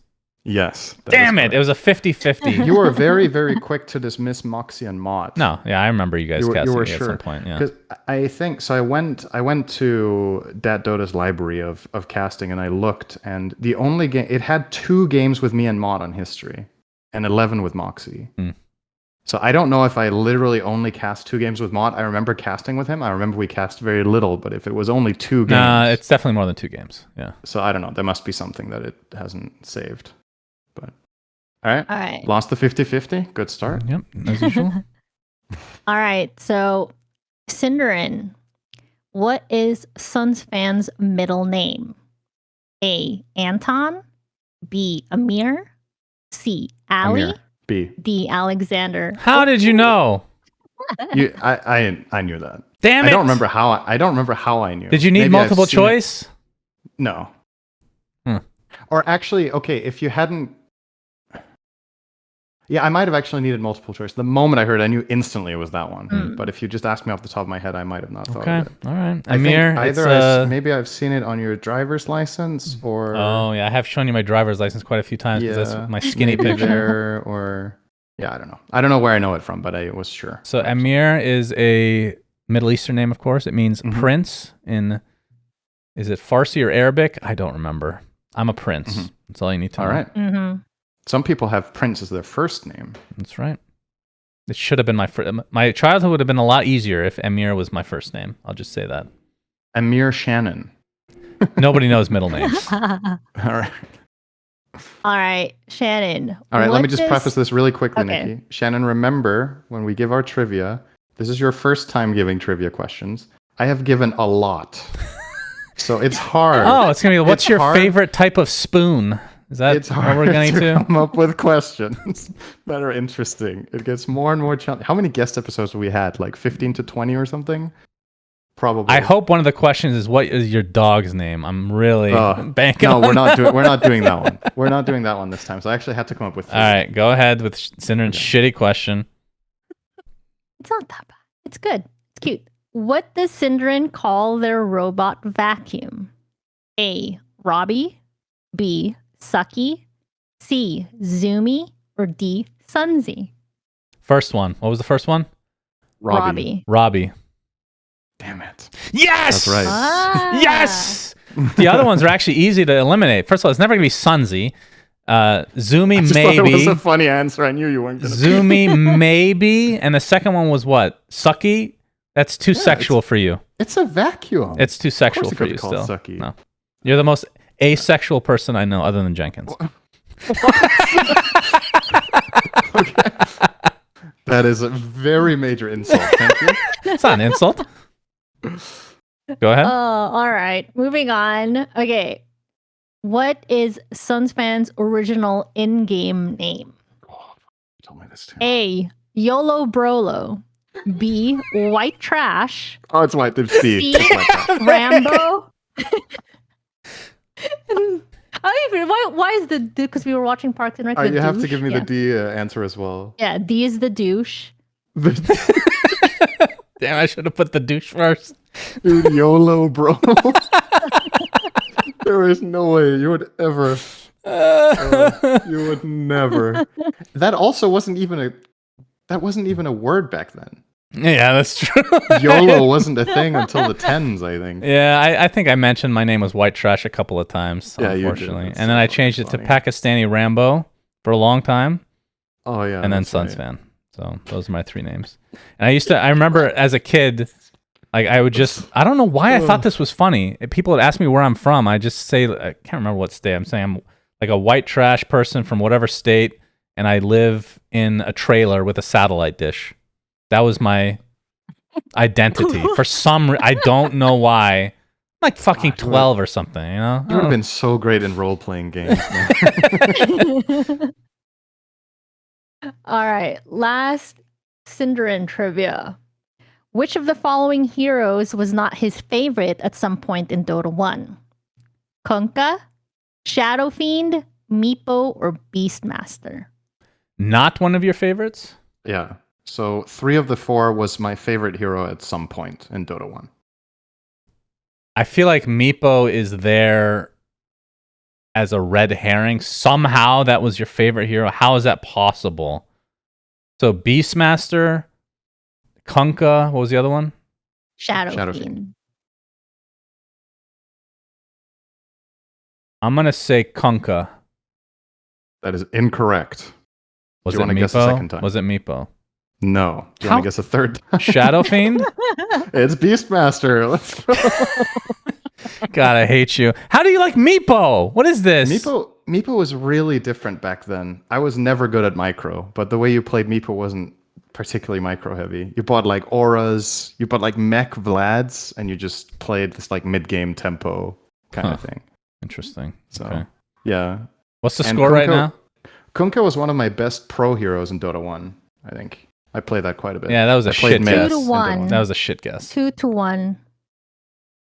Synderen 2, you 1. Okay. Well, I've already lost that, huh? Yeah. Well done. Okay. Yeah, you keep laughing at me when I lose the trivia to the guests. All right, Now you we're get to instituting try a it. new rule. If you get this wrong, you lose a point. Go ahead, Nikki. All right. Which pet did Sunsfan own that was not a cat? Do I have to read the hint? Do you want the hint? Hint. Synderen? It had enlarged testicles. Oh, that's a good hint. Very good. A. Hamster, ferret, guinea pig, or your mom. What is that? I couldn't think of a fourth animal that was reasonable. Like, A dog? no, he knows I've never had a dog before. He knows I would never have a snake. All right, I take it back. You could have definitely been named YOLO Brolo after that. I should start doing that on guest episodes. What's my dog's name? Your mom. I've what told were the this options? story. Hamster, guinea pig, or Hamster, guinea pig, or ferret? all right, it was a guinea pig. Correct. Yes. You know me too well. See, that's the thing. I'm so open about all my stories. I have no secrets in life. I've talked about the guinea pig with the largest testicles I've ever seen. They were human-sized. Nobody has a hamster. Maybe it couldn't have been a hamster. I would never have had a hamster. Disgusting. All right. Congratulations, Cinderin. Good job. Yes. Another win for my streak. Okay. I guess that's it. So thank you, Nikki, for hosting. Appreciate it.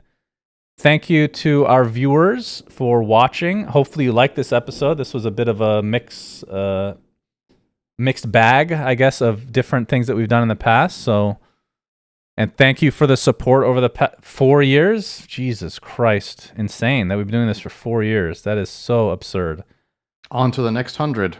It would have episodes, not years. It would have made a lot of sense to have a rollout of merch today, but we just haven't done shit with that. So soon you can give us more money. One day. Yeah. So I guess that's in a nutshell, isn't it? That's true. I got it. We need to start selling those. Even better, I'm repping the merch we don't have. It's a tease of things to eventually come. So yeah. All right. Thanks for watching, everybody. Have a good one. Peace. We say things that don't subscribe. Mean anything, but thanks for listening.